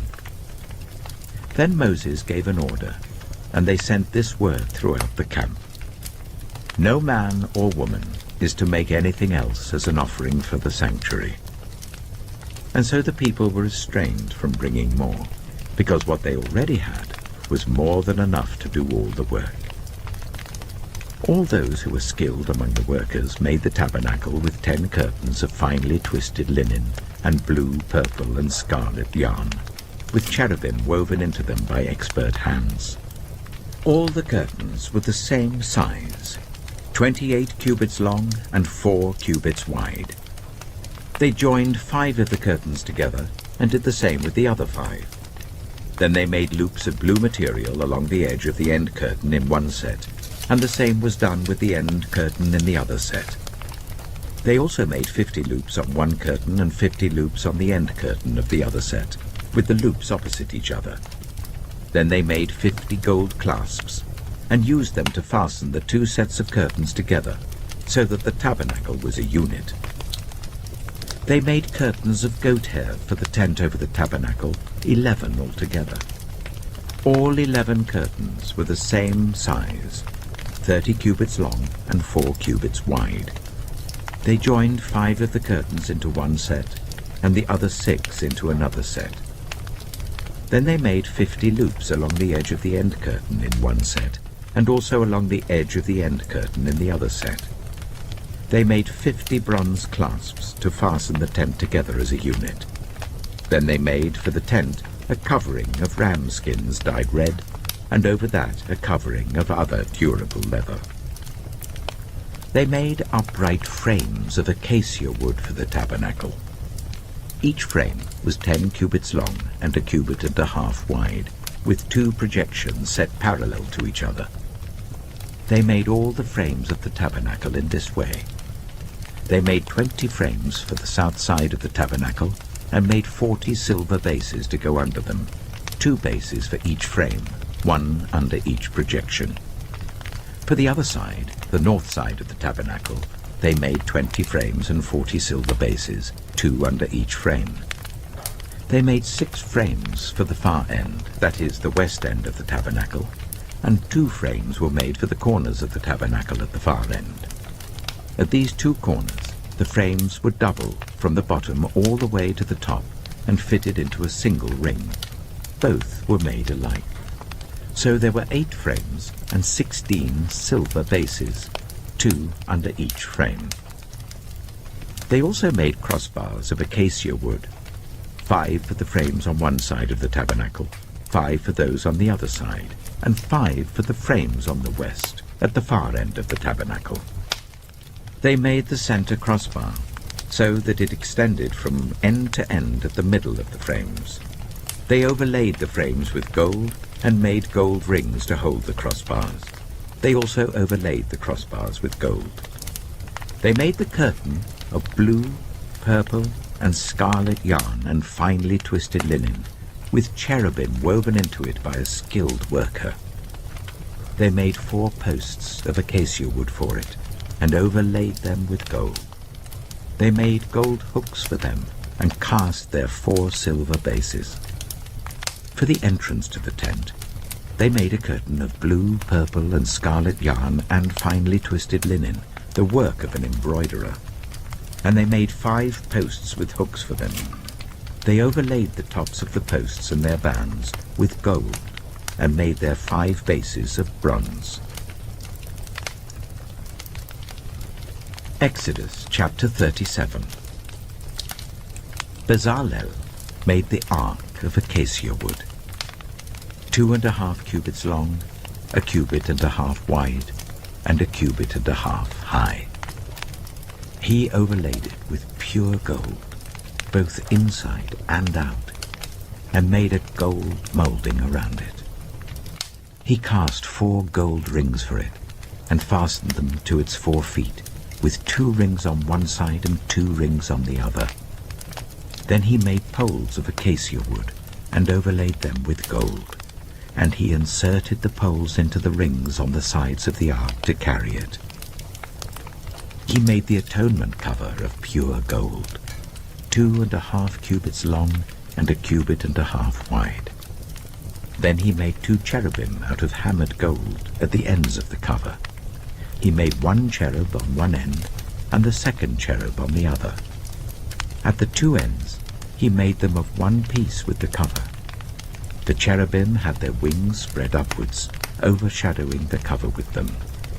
The cherubim faced each other, looking towards the cover. They made the table of acacia wood, 2 cubits long, 1 cubit wide, and 1.5 cubits high. Then they overlaid it with pure gold and made a gold moulding around it. They also made around it a rim, a handbreadth wide, and put a gold moulding on the rim. They cast 4 gold rings for the table and fastened them to the 4 corners where the 4 legs were. The rings were put close to the rim to hold the poles used in carrying the table. The poles for carrying the table were made of acacia wood and were overlaid with gold. And they made from pure gold the articles for the table, its plates and dishes and bowls and its pitchers for the pouring out of drink offerings. They made the lampstand of pure gold. They hammered out its base and shaft, and made its flower-like cups, buds and blossoms of one piece with them. 6 branches extended from the sides of the lampstand, 3 on one side and 3 on the other. 3 cups shaped like almond flowers with buds and blossoms were on one branch, 3 on the next branch, and the same for all 6 branches extending from the lampstand. And on the lampstand were 4 cups shaped like almond flowers with buds and blossoms. 1 bud was under the first pair of branches extending from the lampstand, a 2nd bud under the 2nd pair, and a 3rd bud under the 3rd pair, 6 branches in all. The buds and the branches were all of one piece with the lampstand, hammered out of pure gold. They made its 7 lamps, as well as its wick trimmers and trays, of pure gold. They made the lampstand and all its accessories from 1 talent of pure gold. They made the altar of incense out of acacia wood. It was square, 1 cubit long and 1 cubit wide and 2 cubits high, its horns of one piece with it. They overlaid the top and all the sides and the horns with pure gold and made a gold moulding around it. They made 2 gold rings below the moulding, 2 on each of the opposite sides to hold the poles used to carry it. They made the poles of acacia wood and overlaid them with gold. They also made the sacred anointing oil and the pure, fragrant incense, the work of a perfumer. Exodus chapter 38. They built the altar of burnt offering of acacia wood, 3 cubits high. It was square, 5 cubits long and 5 cubits wide. They made a horn at each of the 4 corners, so that the horns and the altar were of one piece, and they overlaid the altar with bronze. They made all its utensils of bronze, its pots, shovels, sprinkling bowls, meat forks, and fire pans. They made a grating for the altar, a bronze network to be under its ledge halfway up the altar. They cast bronze rings to hold the poles for the 4 corners of the bronze grating. They made the poles of acacia wood and overlaid them with bronze. They inserted the poles into the rings so they would be on the sides of the altar for carrying it. They made it hollow out of boards. They made the bronze basin and its bronze stand from the mirrors of the women who served at the entrance to the tent of meeting. Next, they made the courtyard. The south side was 100 cubits long and had curtains of finely twisted linen with 20 posts and 20 bronze bases, and with silver hooks and bands on the posts. The north side was also 100 cubits long and had 20 posts and 20 bronze bases, with silver hooks and bands on the posts.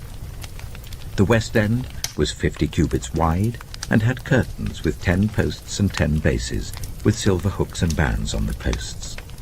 The east end, towards the sunrise, was also 50 cubits wide. Curtains 15 cubits long were on one side of the entrance with 3 posts and 3 bases, and curtains 15 cubits long were on the other side of the entrance to the courtyard with 3 posts and 3 bases. All the curtains around the courtyard were of finely twisted linen. The bases for the posts were bronze. The hooks and bands on the posts were silver, and their tops were overlaid with silver. So all the posts of the courtyard had silver bands. The curtain for the entrance to the courtyard was made of blue, purple, and scarlet yarn, and finely twisted linen, the work of an embroiderer. It was 20 cubits long, and, like the curtains of the courtyard, 5 cubits high, with 4 posts and 4 bronze bases. Their hooks and bands were silver, and their tops were overlaid with silver. All the tent pegs of the tabernacle and of the surrounding courtyard were bronze. These are the amounts of the material used for the tabernacle of the covenant law, which were recorded at Moses' command by the Levites under the direction of Itamar, son of Aaron the priest. Bezalel, son of Uri, the son of Hur of the tribe of Judah, made everything the Lord commanded Moses. With him was Aholiab, son of Ahisamach, of the tribe of Dan, an engraver and designer and an embroiderer, in blue, purple, and scarlet yarn and fine linen. The total amount of the gold from the wave offering used for all the work on the sanctuary was 29 talents and 730 shekels, according to the sanctuary shekel. The silver obtained from those of the community who were counted in the census was 100 talents and 1,775 shekels, according to the sanctuary shekel. 1 beaker per person, that is half a shekel, according to the sanctuary shekel, from everyone who had crossed over to those counted 20 years old or more, a total of 603,550 men. The 100 talents of silver were used to cast the bases for the sanctuary and for the curtain. 100 bases from the 100 talents, 1 talent for each base. They used the 1,775 shekels to make the hooks for the posts, to overlay the tops of the posts, and to make their bands. The bronze from the wave offering was 70 talents and 2,400 shekels. They used it to make the bases for the entrance to the tent of meeting, the bronze altar with its bronze grating, and all its utensils, the bases for the surrounding courtyard and those for its entrance, and all the tent pegs for the tabernacle and those for the surrounding courtyard. Exodus chapter 39. From the blue, purple, and scarlet yarn, they made woven garments for ministering in the sanctuary. They also made sacred garments for Aaron, as the Lord commanded Moses. They made the ephod of gold and of blue, purple, and scarlet yarn, and of finely twisted linen. They hammered out thin sheets of gold, and cut strands to be worked into the blue, purple, and scarlet yarn and fine linen, the work of skilled hands. They made shoulder pieces for the ephod, which were attached to two of its corners, so that it could be fastened. Its skillfully woven waistband was like it, of one piece with the ephod, and made with gold, and with blue, purple, and scarlet yarn, and with finely twisted linen, as the Lord commanded Moses.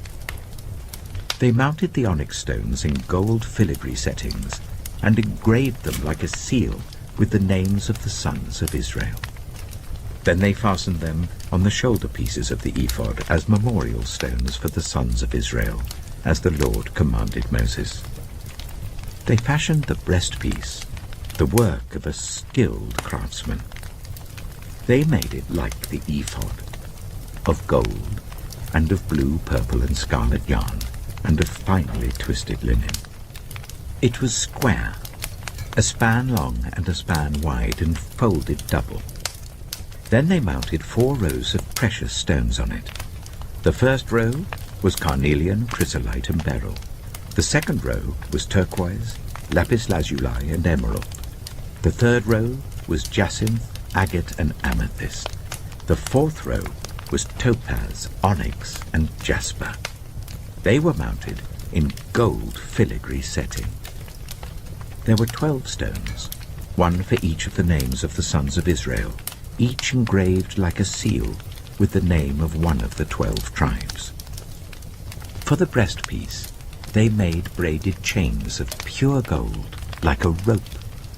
They made 2 gold filigree settings and 2 gold rings, and fastened the rings to 2 of the corners of the breastpiece. They fastened the 2 gold chains to the rings at the corners of the breastpiece, and the other ends of the chains to the 2 settings, attaching them to the shoulder pieces of the ephod at the front. They made 2 gold rings, and attached them to the other 2 corners of the breastpiece on the inside edge next to the ephod. Then they made 2 more gold rings, and attached them to the bottom of the shoulder pieces on the front of the ephod, close to the seam just above the waistband of the ephod. They tied the rings of the breastpiece to the rings of the ephod with blue cord, connecting it to the waistband, so that the breastpiece would not swing out from the ephod, as the Lord commanded Moses. They made the robe of the ephod entirely of blue cloth, the work of a weaver, with an opening in the center of the robe like the opening of a collar, and a band around this opening so that it would not tear. They made pomegranates of blue, purple, and scarlet yarn and finely twisted linen round the hem of the robe. And they made bells of pure gold, and attached them around the hem between the pomegranates. The bells and pomegranates alternated round the hem of the robe to be worn for ministering, as the Lord commanded Moses. For Aaron and his sons, they made tunics of fine linen, the work of a weaver, and the turban of fine linen, the linen caps and the undergarments of finely twisted linen. The sash was made of finely twisted linen and blue, purple, and scarlet yarn, the work of an embroiderer, as the Lord commanded Moses. They made the plate, the sacred emblem, out of pure gold, and engraved on it, like an inscription on a seal, "Holy to the Lord." Then they fastened a blue cord to it to attach it to the turban, as the Lord commanded Moses. So all the work on the tabernacle, the tent of meeting, was completed. The Israelites did everything just as the Lord commanded Moses.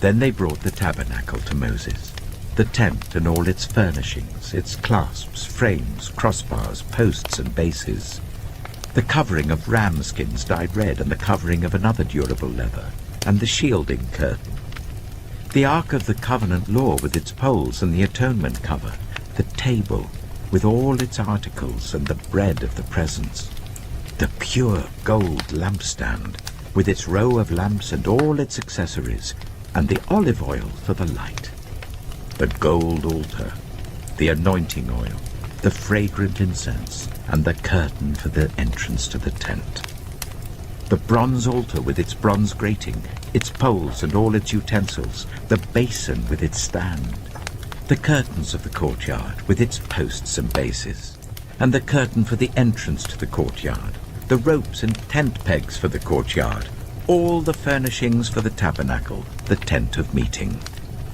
and the woven garments worn for ministering in the sanctuary, both the sacred garments for Aaron the priest and the garments for his sons when serving as priests. The Israelites had done all the work just as the Lord had commanded Moses. Moses inspected the work and saw that they had done it just as the Lord had commanded. So Moses blessed them. Exodus chapter 40. Then the Lord said to Moses, "Set up the tabernacle, the tent of meeting, on the first day of the first month. Place the ark of the covenant law in it, and shield the ark with the curtain. Bring in the table, and set out what belongs on it. Then bring in the lampstand and set up its lamps. Place the gold altar of incense in front of the ark of the covenant law, and put the curtain at the entrance to the tabernacle. Place the altar of burnt offering in front of the entrance to the tabernacle, the tent of meeting. Place the basin between the tent of meeting and the altar, and put water in it. Set up the courtyard around it, and put the curtain at the entrance to the courtyard. Take the anointing oil, and anoint the tabernacle and everything in it. Consecrate it and all its furnishings, and it will be holy. Then anoint the altar of burnt offering and all its utensils. Consecrate the altar, and it will be most holy. Anoint the basin and its stand, and consecrate them. Bring Aaron and his sons to the entrance to the tent of meeting, and wash them with water. Then dress Aaron in the sacred garments. Anoint him and consecrate him so that he may serve me as priest. Bring his sons and dress them in tunics. Anoint them just as you anointed their father, so that they may serve me as priests. Their anointing will be to a priesthood that will continue throughout their generations." Moses did everything just as the Lord commanded him. So the tabernacle was set up on the first day of the first month in the second year. When Moses set up the tabernacle, he put the bases in place, erected the frames, inserted the crossbars, and set up the posts. Then he spread the tent over the tabernacle and put the covering over the tent as the Lord commanded him. He took the tablets of the covenant law and placed them in the ark, attached the poles to the ark and put the atonement cover over it. Then he brought the ark into the tabernacle and hung the shielding curtain and shielded the ark of the covenant law as the Lord commanded him. Moses placed the table in the tent of meeting on the north side of the tabernacle outside the curtain and set out the bread on it before the Lord, as the Lord commanded him. He placed the lampstand in the tent of meeting opposite the table on the south side of the tabernacle and set up the lamps before the Lord, as the Lord commanded him.